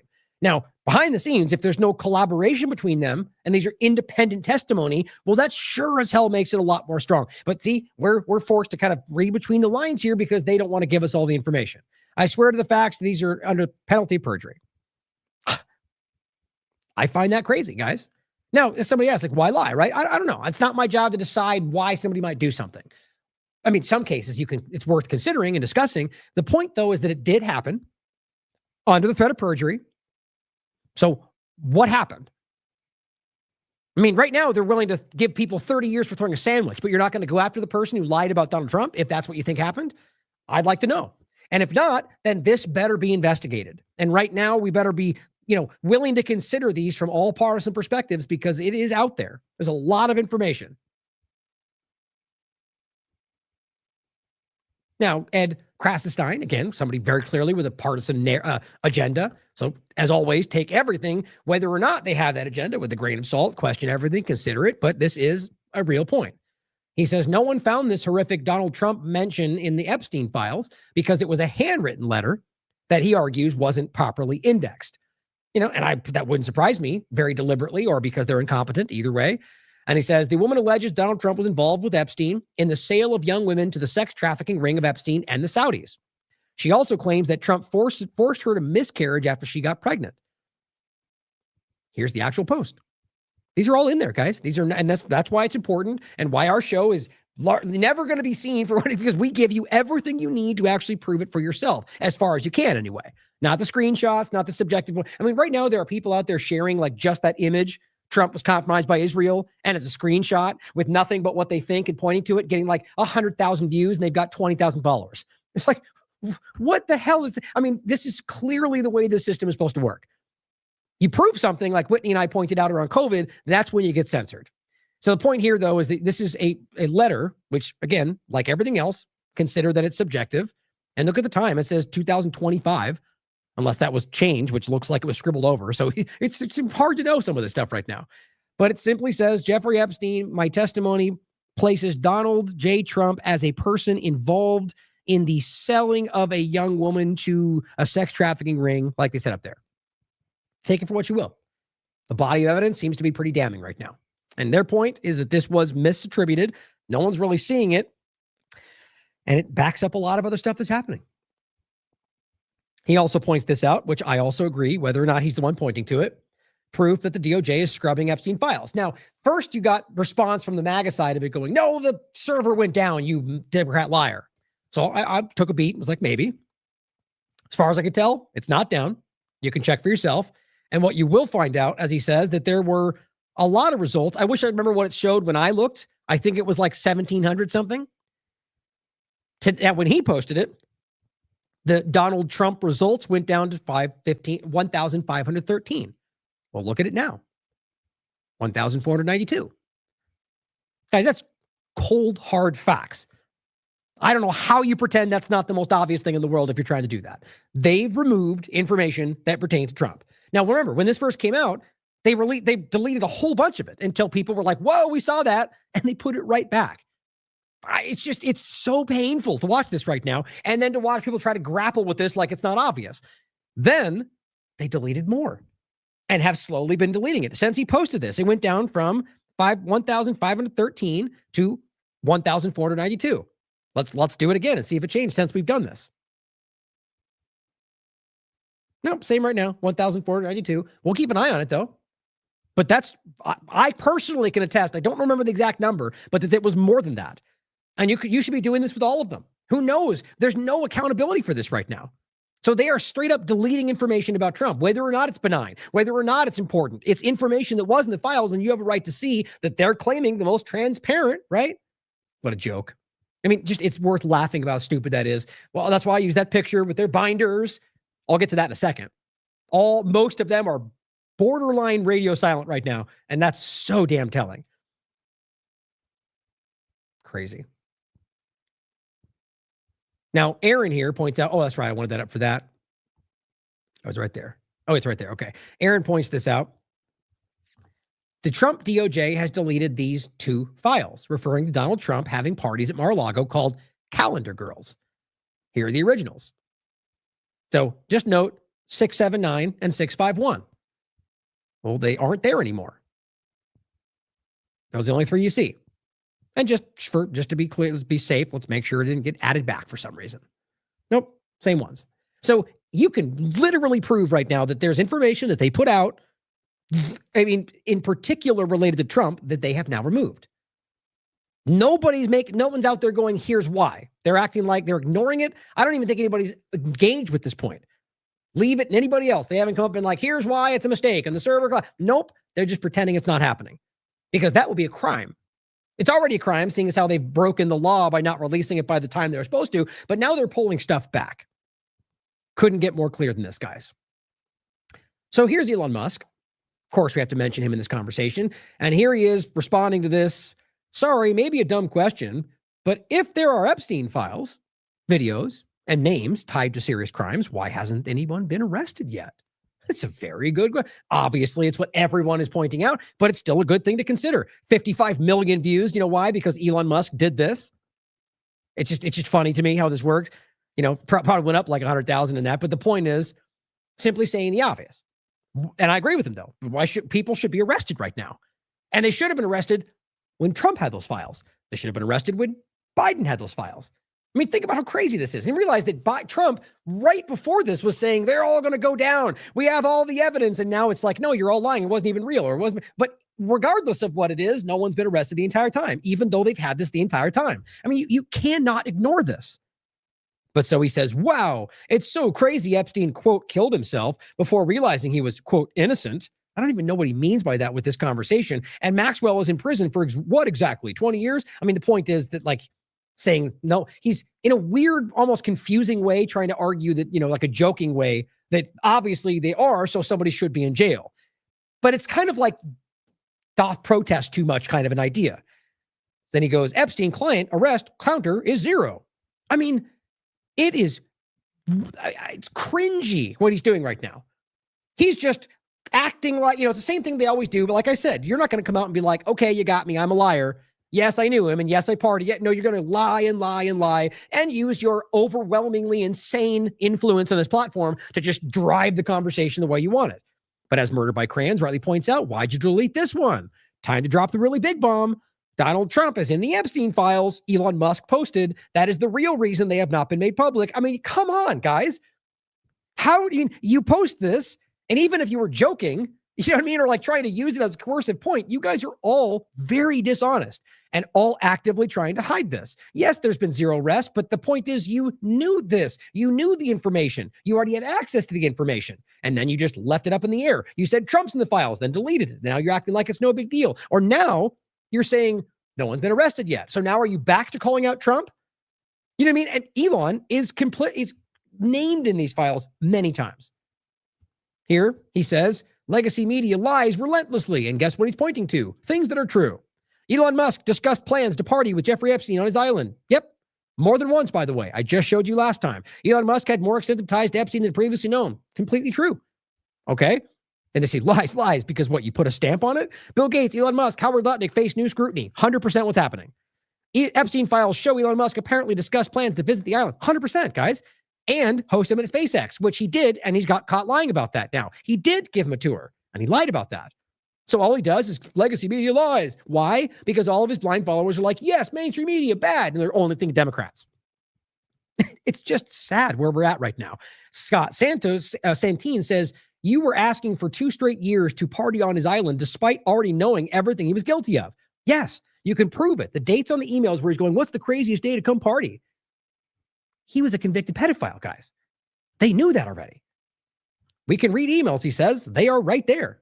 But the point, they're just drowning in this, but his effort on this reach on this platform can just bury the reality. But the point is, even on this platform doing that, the majority of people in the world, I am convinced, are very much aware of this. That cat is out of the bag. Now, as David Icke points out, here's even Tucker Carlson promoting the Melania movie. Well, let's not forget, the director of Melania, Brett Ratner, is in the Epstein files.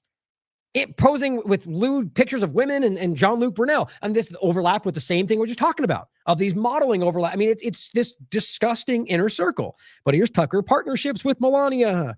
Now, who's to say he knows that or not? I'd like to believe it's a journalist. He could probably piece that together, but I think there's more compromising connections here than we realize. Here's what Massey said, not recently, I don't think, but this was still a point to be made now with where we're at. That right now, unless we see what he's describing here, then we know we have to keep pushing. Because I have not seen a single person, not one, since this has come out or even before that. But this is what we need to wait for. That is wrong. Do not let the Senate muck this bill up. And if you're a party to that in the Senate, you are part of this cover-up that we are trying to expose. I am sorry if one of your billionaire donors is going to get embarrassed because he went to Rape Island. That is what they have coming. In fact, they need to be on the other side of bars, a lot of them. Some of them will be embarrassed, but some of them need to go to prison, and the survivors know that. So how will we know if this bill has been successful? We will know when there are men, rich men, in handcuffs being perp-walked to the jail. And until then, this is still a cover-up. I mean, think about the obviousness of this, right? We've been told this entire time by the current administration before they were in power that this was a sprawling, deep state, sexual manipulation, the whole thing, right? And you've been telling us that it's like high-level elitists. And now it finally comes to the moment, fine, go after Democrats then, if that's what you're saying. And nothing happens. And so his point is, this is not over until we see not some random guy on the corner buying a prostitute, but rich, influential men who you told us were involved going to prison. Or women, for that matter. This is what I think is that they've set themselves up to fail here. Probably because they didn't expect their own side to continue to demand what they promised. Go figure. But now here we are. And I think most people are like, no, we're not going past this. We demand what you told us you would deliver. And they've painted themselves into a corner. Liam McCollum says we need a new select committee, like the church committee, to handle these Epstein investigations and force more disclosures. Call it the Massey Committee or something. Now, maybe you think that, maybe that's the best way to go. Frankly, I don't have good experience in my life or past or ever with these, 9/11 commission and whether Massey's involved or not. He'll be, at least has he's been for a while. He'll be the voice in there going, if they let him in that capacity, saying that this is cover up, we should be calling this out.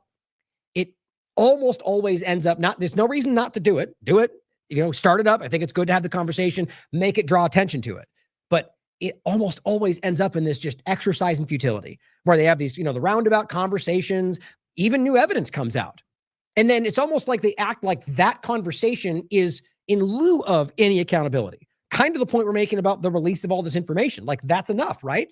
Not saying that, but that seems to feel like what they're hoping carries the day. That's what they hope with those ridiculous binders that were all blacked out. Is that enough? Are they going to let it go? That's what they're hoping for right now. So I like the idea of something, keep the conversation going, but let's make sure this is not the only direction it goes in if this happens. That we just put our hopes in the government to expose the government. Think about how ridiculous that really is at the end of the day. But I'm not disputing. I like the idea of having that go forward so we can force the conversation. But we need to keep demanding accountability until there's accountability, like Massey was saying. Simple.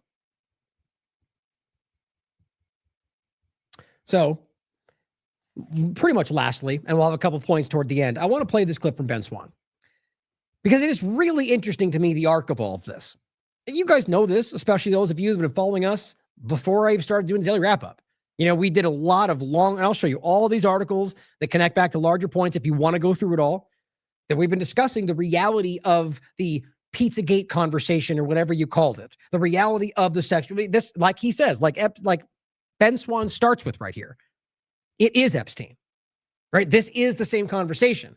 The whole thing, and even the name that it was given, Pizzagate, was designed to distract from the real conversation. And we're going to go through this. I'm not going to go like I have in the past. It'll take 4 hours to go through the real picture, but I'll include all the pieces if you want to step back and take the time when you have it to dive into this. You'll find that this has been clear since the moment this started, just like it is now, by the way. And guess what's happening again? The whole partisan tap dance. And if we allow it to go the way it's always gone, we'll end up where we've always gotten to, which is nothing changes. So check this clip out. Oh, I'm going to pause it and make comments as we go through. As Ben writes, 10 years ago, Pizzagate was by far the #1 trending topic on Twitter. But the claim of pedophile elites who preyed on children was so insane that Pizzagate was shrugged off as some wild fever dream of a conspiracy theory.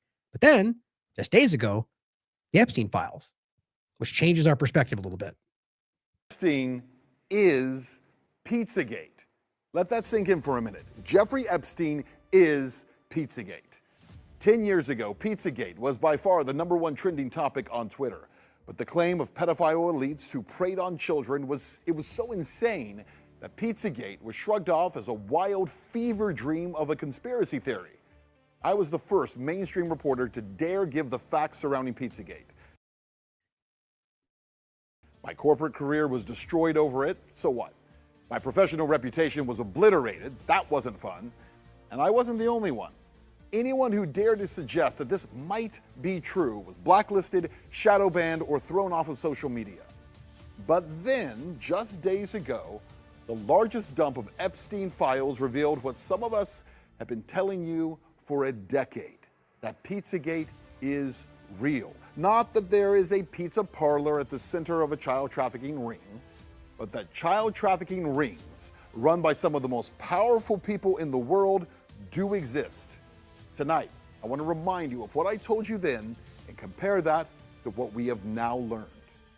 Pizzagate. It became a major story weeks ago. For the podcast, they're now switched back to his original reporting, and I'll include the articles we did about at the time, which referenced his original coverage and his follow-up. But so now this is jump back to, what was it, 2000, let me double check. It would have been, oh, sorry, where is it? Here we go, 2017. Yeah, so January 2017 is when these reports were coming out. When an armed man decided to investigate a D.C. area pizza place for himself. This man right here, he carried a rifle into a pizza parlor and then fired it at the floor. Media is telling you the entire story is a hoax or fake news. But what does that even mean? Interesting use of that, right? At a moment when this in a large way kicked off part of that conversation. But it was, the guy existed. He had a gun. So what was fake news about it? Well, the argument that he was going there, well, no, you could make the argument that he believed that there was something in there, or maybe not. Maybe it was all organized psychological operation. But the interesting part, though, is what's fake about it. What they wanted you to think was fake about it was the underbelly of the story, which is a weird way to frame that, isn't it? But what's important to remember, guys, is that before any of this happened with this shooting, there was a very real, ongoing, growing awareness about far more than Comet Pizza and the conversation of the symbols and everything else. There was a very real conversation, which I'm going to show you again in a second, about trafficking, about the State Department, about the government, about what was going on across national lines, war zones, and abuse and exploitation and selling and trafficking of children.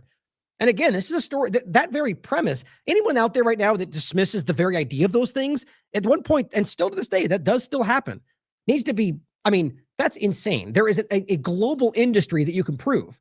So the idea that we dismissed this in the first place was crazy when it first came out, because it does exist. The question is this a part of it? And I don't mean the pizza place. This example with this guy, I was right when it happened. First thing I thought was, this is designed to distract from the larger point. And what we talked about going forward was that it very well could have been a real guy who thought this, but the way that they immediately jumped in the story was meant to drive it into the subjective while ignoring the facts in front of us. And how long have I talked about this? Missing the forest for the trees, Lahaina, East Palestine, where you jump at the larger story that isn't provable, even though it is relevant and probably maybe even more important. But by doing that, we miss the forest for the trees. We miss the provable crimes, the usually benign average crimes, but that you can prove that were right in front of you. That's part of what this was. I spent the last month investigating. So what exactly is Pizzagate? Well, the story that came to be known as Pizzagate did not begin with a rumor, nor was it created by Macedonian sheep farmers, as CNN actually once claimed. That's crazy. It began with WikiLeaks, authentic, verified emails taken from the phone of the chairman of Hillary Clinton's presidential campaign, John Podesta. As I remember correctly, he was the victim of like a ridiculous phishing scam. Like literally like the we forgot your password, enter it here. Like some really basic stuff. But overall, WikiLeaks, as far as I can tell, have never been shown to release something that's not accurate, at the very least genuine. Whether the information within the emails are lies or whatever, the point is that they are genuine emails. So you can't deny that those existed. That's why this became so important. But the emails themselves were largely subjective. That doesn't mean unimportant. It just means that you could argue that they meant one thing or meant the other. When taken in conjunction with everything else we know, which what Ben's going to go over here, which is why his report was so important, because he made sure to make that clear, and he leaned into what you can prove, and he got ostracized for it. Same way we are. And you know why? Because it was relevant, you could prove it, and he was not taking a partisan side. Those emails were real. In all these years, by the way, no one has actually disputed that. Inside those emails were communications that struck a lot of people, not just online commentators, but researchers and former law enforcement, as unusual to say the least. References to pizza, and to pizza handkerchiefs, and to maps, to private gatherings involving powerful people, some very bizarre stuff. In fact, the first people to draw attention to those emails were a group of self-proclaimed pedophiles on 4chan and 8chan who claimed the Podesta was using the same terminology that they use to speak in coded language. And in researching those emails, I found a 2010 entry into Urban Dictionary. It's still there, by the way. It confirms that cheese pizza is a commonly coded term for child pornography, CP. And remember that most of these terms, they are also overlap with like FBA databases, but they weren't provable examples. They were simply, this can be, this symbol has been used like this and so on. So even that, you can't say every time you see it, therefore this is what it is. But they were at that moment, it was relevant, especially with everything else you were going to see. And I'm not going to get into it all in depth, but I'm going to give you a quick glance of some of the stuff that was going on at Comet Pizza. And there's if you haven't seen it, it'll blow your mind. It's not, and I'm not going to get into lewd stuff other than like blurred out parts of it, but it's stuff that is so shockingly sexualized in a child's pizza place, it should make you uncomfortable. And this got dismissed. That alone should have been enough to be concerned about what this was. The symbols did matter, but they weren't provable. They were important. I want you to see these images. Again, provable in the sense that they proved that that's what they meant when they used them. But like he's showing you here, this was real. This was an FBI report. Here. These are the images. Notice this one on the end, the triangle. That image signifies something called boy love. The pizza place next door to Comet Ping Pong Pizza, Besta Pizza, well, this was their logo until only a few weeks ago. Clearly, you can see that the Besta logo actually contains the same image, I'm going to show you again, as that boy lover image. And so you can see why the average people were like, what the F is this? Like, boy, love, what you guys are insane. But it's just because it's just so out there. Just because something's out there and not usually discussed does not make it inherently false. It's just a weird thing to have so much evidence and have people just go, that's crazy because it just doesn't fit in my worldview, which is what happened with most people, it feels like. Interestingly, after Pizzagate investigators pointed this out, Besta Pizza changed their logo, and there it is now. Mm-hmm. They removed the triangle. Yeah, 10 years ago, I was called a dangerous conspiracy theorist and a madman for claiming that pedophiles and possibly even pedophile elites might use coded language, even though it was online pedophiles who said that's exactly what they do. Which brings us back to this new Epstein release, because in it, the word pizza is mentioned 911 times. That's right, 911 times adults are emailing back and forth about slices of pizza and about pizza parties. And the word pizza is often paired with grape soda in bizarre contexts within emails addressed to Epstein by individuals whose names have been mostly redacted. So here's one. Quote, "This is better than a Chinese cookie. Let's go for pizza and grape soda again. No one else can understand." Or this one. "Mr. Epstein would like to see the menu from the pizza place. Could someone send it, please?" Or this one from 2014. "Sit down, because I know you won't believe this. Are you sitting? Jeffrey says he wants to go out to a pizza place with you. He did not mention a particular pizza place, but he knows you are in the know on this," with a little winking emoji. All of the emails that I just shared with you were from 2014, right about the same time period of the John Podesta emails that WikiLeaks published and started the entire Pizzagate saga.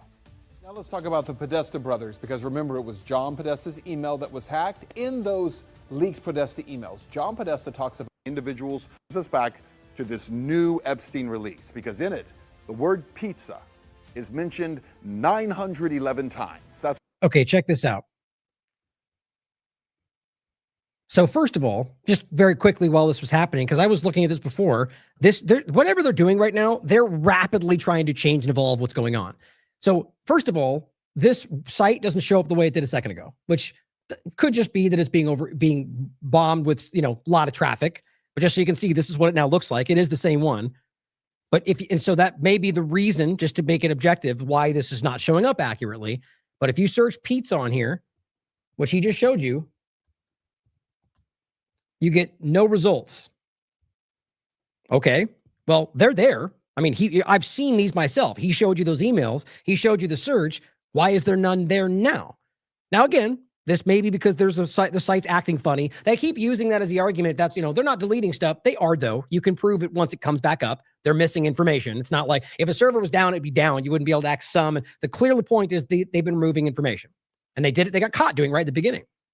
So right now, it may just be some intermittent flimsy, then we'll come back up later today. Keep an eye on this. Right now, it appears as if let me do this actually really quickly. Try a different browser. See if that changes anything. You can't see it right now, but I'm going to check here. Okay, this does look different. Hold on. I'll take a picture for you. Here, I'll just do this.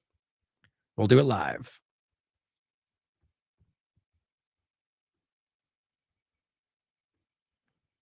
So you guys can see what I see. Let's see. Screen share. All right, which one is it? Not that one. There it is. Okay. So I wonder why the browsers look different depending on. So let's see what it says. And this will be good if it does show them, then we'll recognize that there's a discrepancy between the browsers. Okay, yeah, look, and there, okay, but wait, 861. I find that just as relevant. Isn't it strange, though? Why would it be different? So this is Firefox versus Brave. You know, that's probably by design, frankly, in my honest opinion. It's when you have discrepancy, it's easy to act like things are falling through the cracks. But okay, with the same point, Epstein library, you've got 861. All right, let's go back to the video. So that shows right there that there's, what, 40 plus? I mean, that's 40 something that are deleted. Probably the most important ones, if we're going to be honest about this. Oh, how to do that? Hold on. Oh, shoot. I have to find my place again. I accidentally deleted or removed the video. Where were we? Well, this was called slices of pizza and about good, perfect. 911. I mean, I don't know about you guys. I find that to be very, very, very important. Tell me what you think. I mean, that's they're removing things. There's really no way around that unless this is some kind of a glitchy thing. But if it was, it wouldn't be going on for days intermittently back and forth with numbers changing. Like, that's not how that works, guys. It would be up or it'd be down. They're deleting stuff. Let's keep going. Pizza parties. And the word pizza is often paired with grape soda. In bizarre contexts within emails addressed to Epstein and grape soda again, no one else can understand. Or this one. Mr. Epstein would like to see the menu from the pizza place. Could someone send it, please? Or this one from 2014. Sit down, because I know you won't believe this. Are you sitting? Jeffrey says he wants to go out to a pizza place with you. He did not mention a particular pizza place, but he knows you are in the know on this, with a little winking emoji.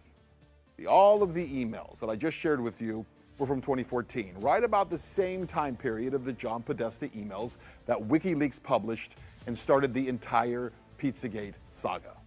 Now let's talk about the Podesta brothers, because remember, it was John Podesta's email that was hacked. In those leaked Podesta emails, John Podesta talks about his close relationship with Dennis Hastert, the former Speaker of the House, who was recently sentenced to 15 months in prison for abusing boys years ago. Yeah, well, speaking of the Podesta brothers, again, there was... Before that, though, let's not skim past Hastert. Remember, this guy was third in line to the president, or, you know, however, I always do that every time. He was, you know, speaker. So you had the vice president, then you got the president. So third or second, depending how you frame that statement. But he was the speaker. And the judge literally called him a serial child molester, a Republican. It's all of it. That's so important. And there's Liddy, and there's plenty of other examples that we've shown you. Right. But it's an obvious long-term, you know, kind of, it is the blackmail network. The way I look at it is it doesn't mean that everybody in government is necessarily like that. It means that it's cultivated that way so that outside forces can use this mechanism to control the policy in this country, which, oh my gosh, look over there in a totally separate conversation. Everyone's noticing Israel controlling policy. I wonder if those stories connect.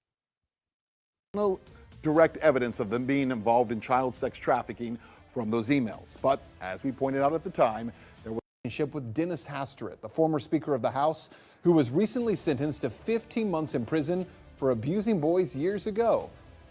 Yeah, well, speaking of the Podesta brothers, again, there was no direct evidence of them being involved in child sex trafficking from those emails. But as we pointed out at the time, there was a lot of bizarre communication, including an email from John Podesta to his brother Tony. The subject line, "Last night was fun." And the first line reads, "Still in torture chamber." That email got really no attention 10 years ago, but today, a 2009 email from Jeffrey Epstein is getting a lot of attention as it asks, "Where are you? You okay? I love the torture video."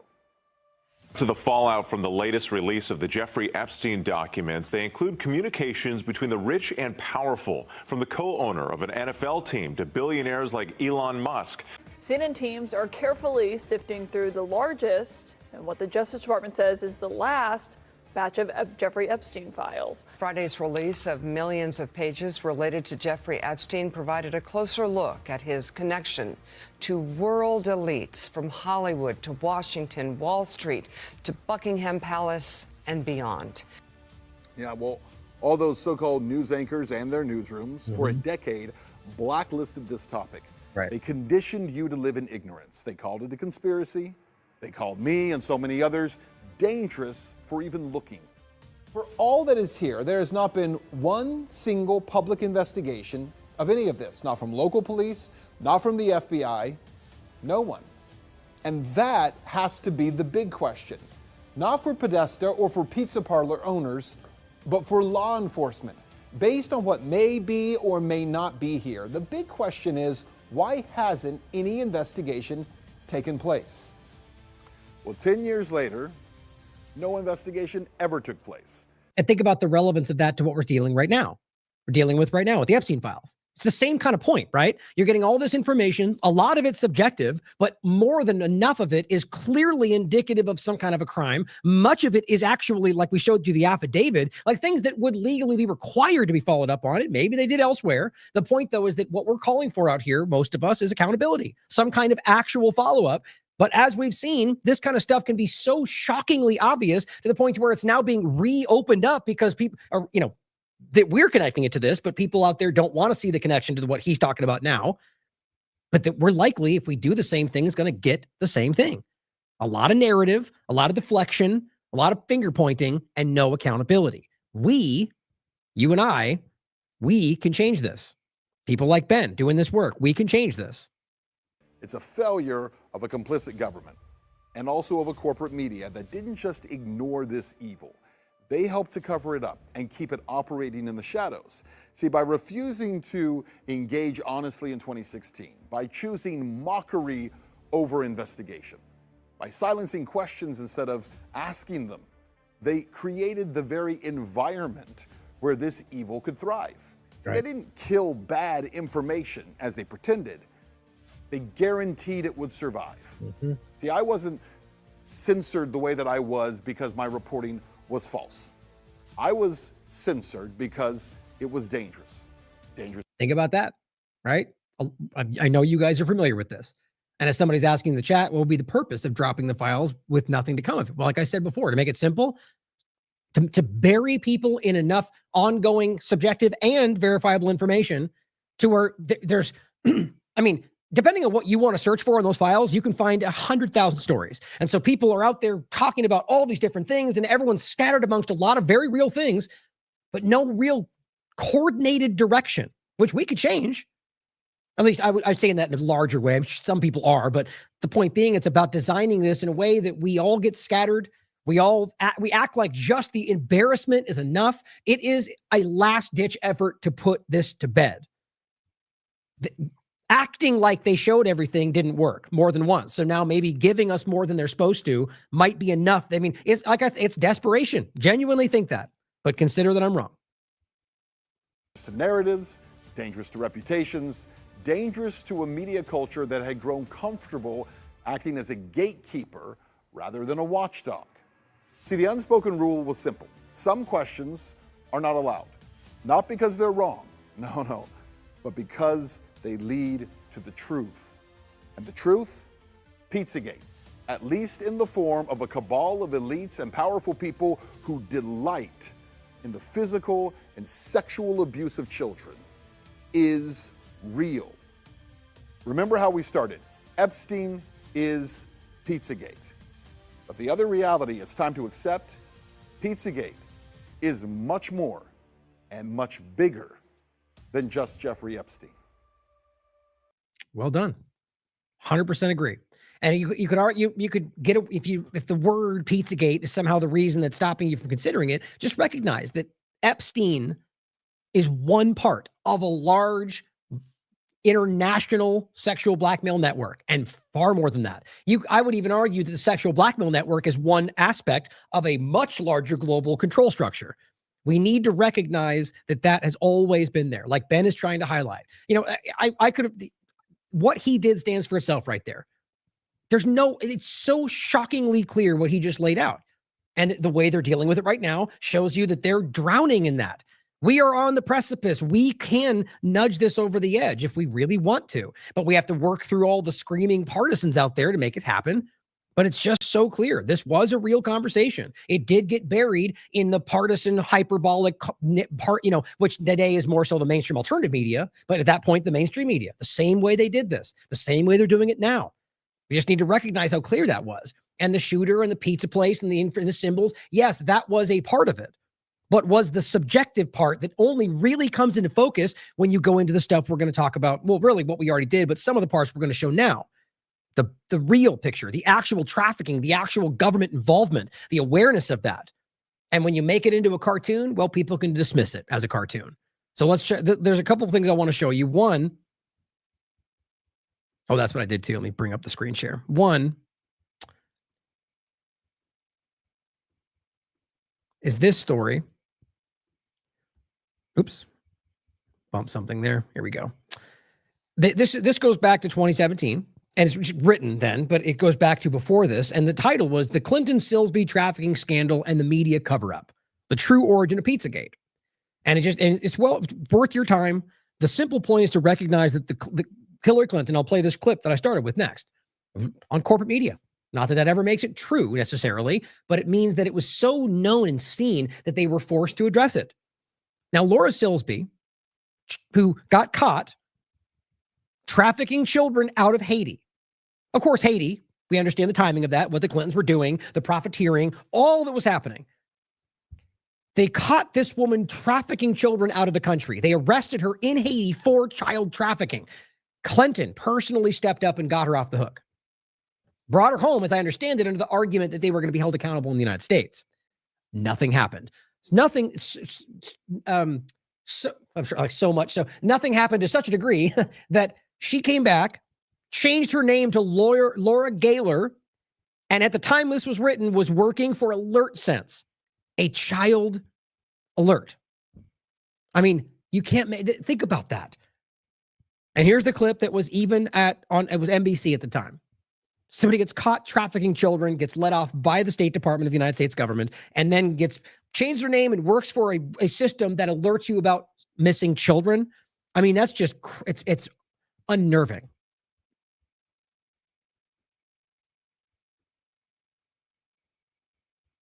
The State Department over here, and we are following this breaking news out of Washington. Some serious allegations this morning facing the State Department. That's right. According to internal State Department memos, the agency might have called off or intervened in investigation into possibly illegal and inappropriate behavior within its ranks, allegedly to protect jobs and avoid scandals. This concerns the time that Hillary Clinton was Secretary of State. We want to get right to NBC's chief White House correspondent Chuck Todd with So you could obviously argue right out of the gate that this was them just simply covering up for one of their people. Not that the entire government's involved in some large thing or that they're all compromised despite the evidence showing this. You could make the argument this is simply them covering up for a disgusting person that works for them or that they work for. It doesn't change the reality, though, that they covered up for allegations of pedophilia and sex trafficking and realized that we can prove today that these things were happening and are. So ask yourself, was this that? I mean, I'm making the case that this is not the beginning, but the moment that started the ball rolling of the average awareness. I mean, like average of what this was. And then once Pizzagate, or rather once this thing became something that was getting far too much attention, that's when the Pizzagate umbrella went over the top of it to make it what it ultimately became. And you get the likes of the crazy people like David Seaman and others that made their entire career, which quickly collapsed after they got seen for what they were, around the idea of subjective things while ignoring all the provable evidence. I'm convinced they were either working for somebody at a level or didn't realize they were being used by them. the latest. Chuck, good morning to you. Good morning, Savannah. You know, there's an old saying in Washington that the cover-up is worse than the crime. But in this case, both parts of it are disturbing. Allegations of prostitution and pedophilia, and allegations that those crimes were somehow covered up or not looked into. So the State Department this morning is having to respond to those claims and those investigations of misconduct by State Department officials, including by an ambassador and security agents attached to then Secretary of State Hillary Clinton. And the allegations are that these investigations were whitewashed, quashed altogether, and that those orders came from high up. NBC News has obtained documents related to ongoing investigations into some disturbing allegations involving State Department personnel and at least one ambassador. A State Department memo says the ambassador, quote, routinely ditched his protective security detail in order to solicit sexual favors from both prostitutes and minor children. So right there, you've got insider people telling you that we have information about this guy who, in my opinion, represents just one person utilizing this disgusting sexual network. And this is what starts to people, and apparently somebody at some level was ongoing investigating this. And then you overlap this with the conversation of Haiti and like you start to see this, suddenly something, the network starts to come into view a little bit. And I think, again, that's what kind of kicked this into gear. We need to create a false construct to hide behind. These are all my opinions, but there's a lot of facts to this. The memo also says a top State Department official directed department investigators to, quote, cease the investigation into the ambassador's conduct. It's just one of what another document describes as, quote, several examples of undue influence from top state officials. On Monday, a State Department spokesperson will not confirm specific investigations. I'm not going to talk about specific cases, but I can say broadly that the notion that we would not vigorously pursue criminal misconduct in any case is preposterous. A former investigator for the department's inspector. And they're lying. Surprise, surprise, right? I mean, that's what their job is, right? Whether it's Paskey, right? Or whoever. That's not true. And then you find that it's true. It's like clockwork.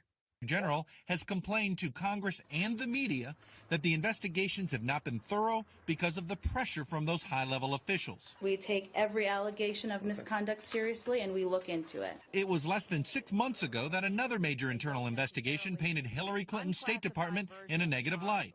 That scathing report on the failed diplomatic security procedures in the aftermath of the Benghazi attack.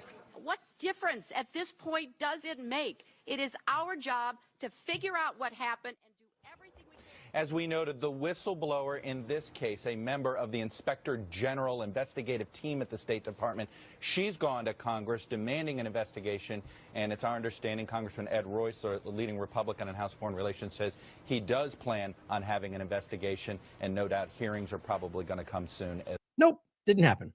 As well, Savannah. But Chuck, where are we on this? Is at this point just allegations from one whistleblower? Have they been substantiated in any way? Well, here's what it is. The whistleblower says that this report, that the internal investigation having to do with how diplomatic security even investigated these allegations, that's where this scathing report came from. It's how the investigators somehow dropped the investigations, including into this ambassador and onto some other deal, including on folks that were part of security detail. Now, doesn't that sound familiar? Doesn't that sort of sound like Tom Abramovich, the Israeli government asset that came and wanted to rape children, and your government let him go back home and nothing ever happened? Or any number of following examples that we could make that has happened over and over. The many different Saudi Arabian nationals that come and rape and steal, and they let them go back home. Not a joke. It's a very real story. I've covered it for years. It's not a secret. Your government covers this up, whether it's because of their personal foreign policy interests or because that's who they are. I think it's probably both. So quickly back to the article. It's Hillary Clinton intervened politically. Laura Silsby is the former director of the New Life Children's Refuge. Emails from her organization can be found in the WikiLeaks files discussing the NGO before her arrest. Silsby organization, her organization also appears in Clinton's emails, soliciting donations for their ministry. And knowing what they got caught for, it's important to recognize they're clearly involved. The refuge was founded by Silsby and Carissa Coulter, both attendees of the Central Valley Baptist Church in Meridian, Idaho. Silsby was reported to have a history of bad debts and unpaid wages. Laura had claimed she planned to build an orphanage in the Dominican Republic. But a State Department diplomatic cable, which linked to right there, reveals the authorities in the country said she never submitted an application for this purpose. They instead located to Haiti. So they're lying and they're getting caught lying and they're traveling across national lines with children that nobody can document. On January 29, 2010, Silsby was arrested with 9 other American nationals attempting to steal 33 children from the country, most of whom were not even orphans and had families, according to the reports. You can read all this. CNN reported on February 9, 2010, that this was not the first time Silsby had attempted to traffic children out of Haiti. Haitian police acted on a tip that had intercepted Silsby in an earlier separate attempt to remove 40 children from the country. She was turned back at the Haitian border. So literally got caught with 40 children, turned back and tried again.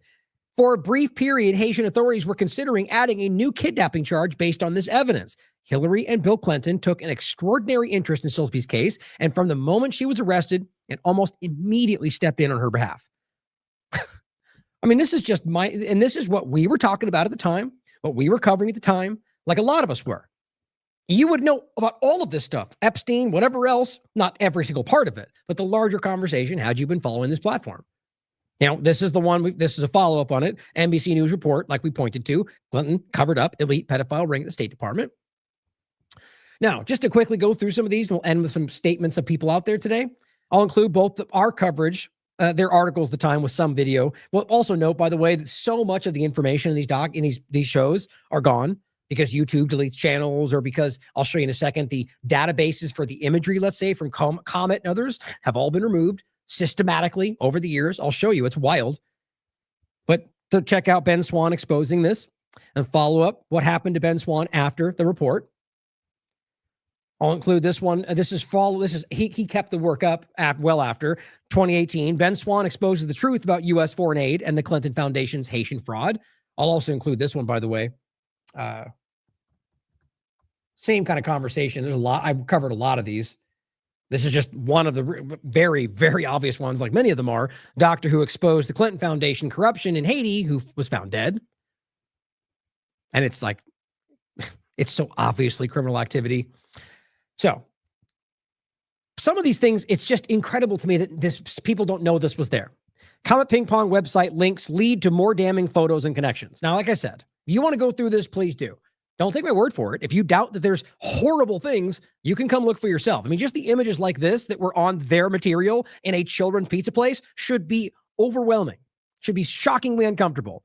But the point is, the video's gone. So this one you won't be able to access because it was deleted on YouTube, and it was a time when that's the only one we had. But the point was, we were following up on the information and showing that it wasn't just symbols and unconnected points, but that this place, on top of all of it, was basically showing child pornography, was basically having weird sex shows, was all sorts of weird, stuff that in and of itself, in some cases, were crimes. This is a good one, 13 most essential data points in the Pizzagate allegations. And as I said here, images and certain reference material, which would typically be included within, were omitted and replaced with a link were available for the reader to view because they were trying to charge us with crimes, right? Which that's important to point out, that we shouldn't be sharing this kind of information, but realize that most of what we were sharing was not actual criminal activity. Anything like that, I never put on this platform, obviously, because that would be wrong. It was just suggestive stuff. But even that, they were trying to charge you for having. But realize, going through this, it goes through all of these very well. I think this was well done. The point was, at the bottom, I added tons of stuff that you could link to, but almost all of it has now been removed. And a lot of them are for different databases. So that means individual separate databases were brought down, removed, and changed. Some of it you may find here and there. Now, here's one of their posts on remember this, the Comet Pizza Instagram, which, made my skin crawl. And they deleted a lot of it very quickly. Whip up a Haitian special, extra cheese, about pizza party, posted on this adult's Instagram. It's very weird stuff like that. Like I said, subjective. But when taken in the context of what we know, it's very obvious there was some weird stuff going on. But go through the links if you want to find more stuff. Again, none of it's going to be something that you can be legally held accountable for. I would not freely share that without letting at all, but would do so. Would say, don't access this, but I would never do that. When all viewed together, these Pizzagate facts cannot be ignored. Now, right here, you can see some of these weird images. Again, this is the Comet. This is the people who are connected on the site to the Comet Ping Pong site, to their own accounts, who are sharing weird sexualized pizza stuff. Look at this one. You know what I mean? Like, this is weird. This is at the actual restaurant. This is a picture in the restaurant and what they're doing late night in the child's pizza place. But when you view it all, like I said, there's just no way to disregard this stuff. Now we talk about when it begins. Police say conspiracy theory about Clinton led to this pizza shop getting shot up. You know, literally the reality of what Clinton was doing led to what you claim was fake, even though it actually happened. Like, they've literally bent themselves backwards trying to make this, basically suggesting that you can't talk about the real Clinton stuff because that drives crazy things to happen. Doesn't that feel relevant to what they're trying to do again today? And this one, the Pizzagate time bomb, it's a trap to discredit the alternative media. The Pizzagate comment, part of it, and the way it was being used, not that it was unimportant. We talk about the clearing up the half-truths of Pizzagate. We were doing a lot of work on this, guys. We were covering it for a long time and doing it in a way that was subjective, nonpartisan. This one was about Hastert and Liddy. I said from Hastert to Liddy, it's clear that there's more to this story, and stop calling it that. Now, this one was written by Anthony Tyler, an old writer for us. It was really well done. It's called American Pedophilia, prerequisite of a wealthy elitist. So again, just think about the conversation.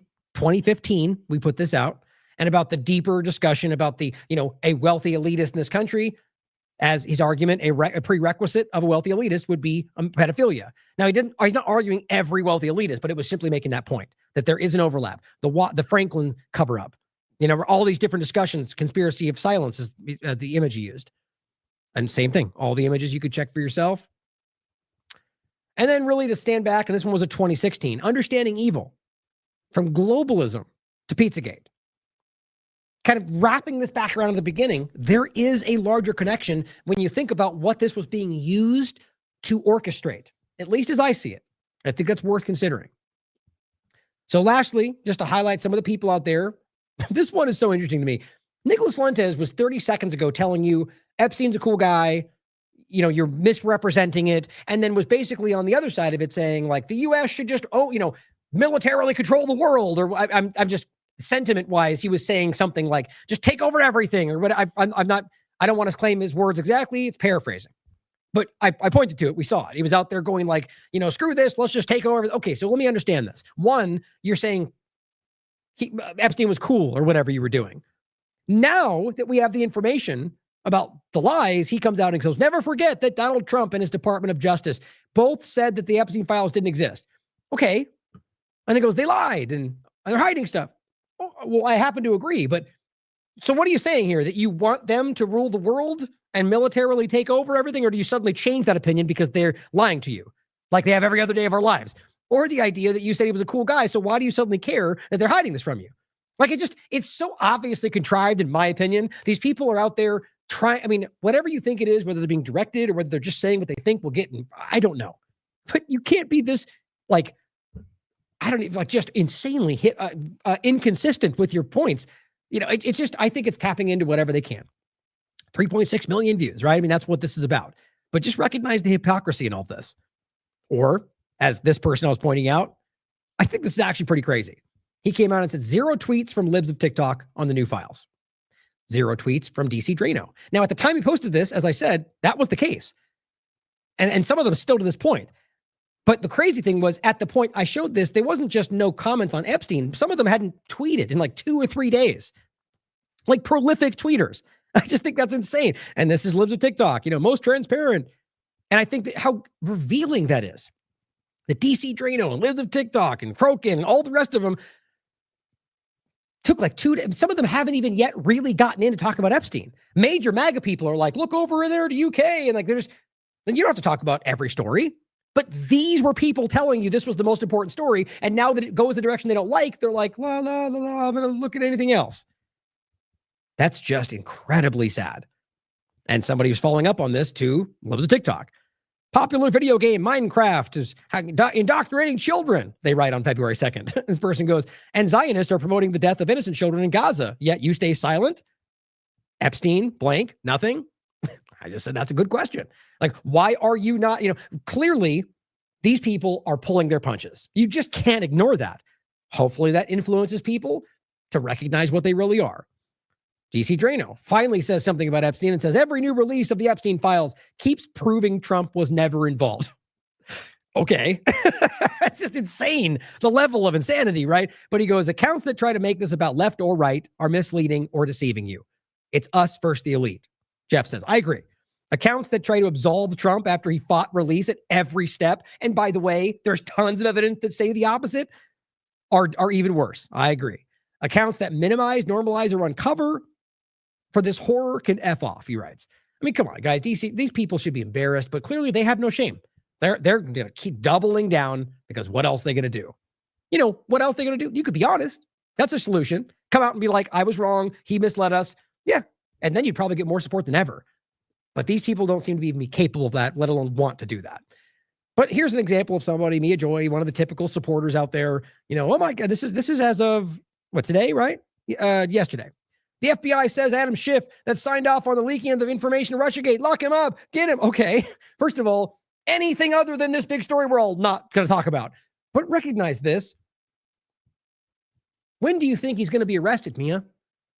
After all the rest that you guys keep pointing to, after Pelosi and Gates and Schwab. I mean, come on, guys. How many times you guys keep jumping down the line and going, here's a new crime. Oh, we showed this. We did it. No one's getting arrested. They know that. I just think it's crazy how that doesn't get acknowledged. I think he should be arrested too, maybe for different reasons. But at the end of the day, how much you want to bet Adam or Pelosi or anybody else on any side doesn't get arrested? And these people will continue to go, yeah, our team, the thing. I don't know why. I mean, I do, but here's the libs of TikTok today. The feds just discovered an illegal biolab in Las Vegas. Isn't this funny?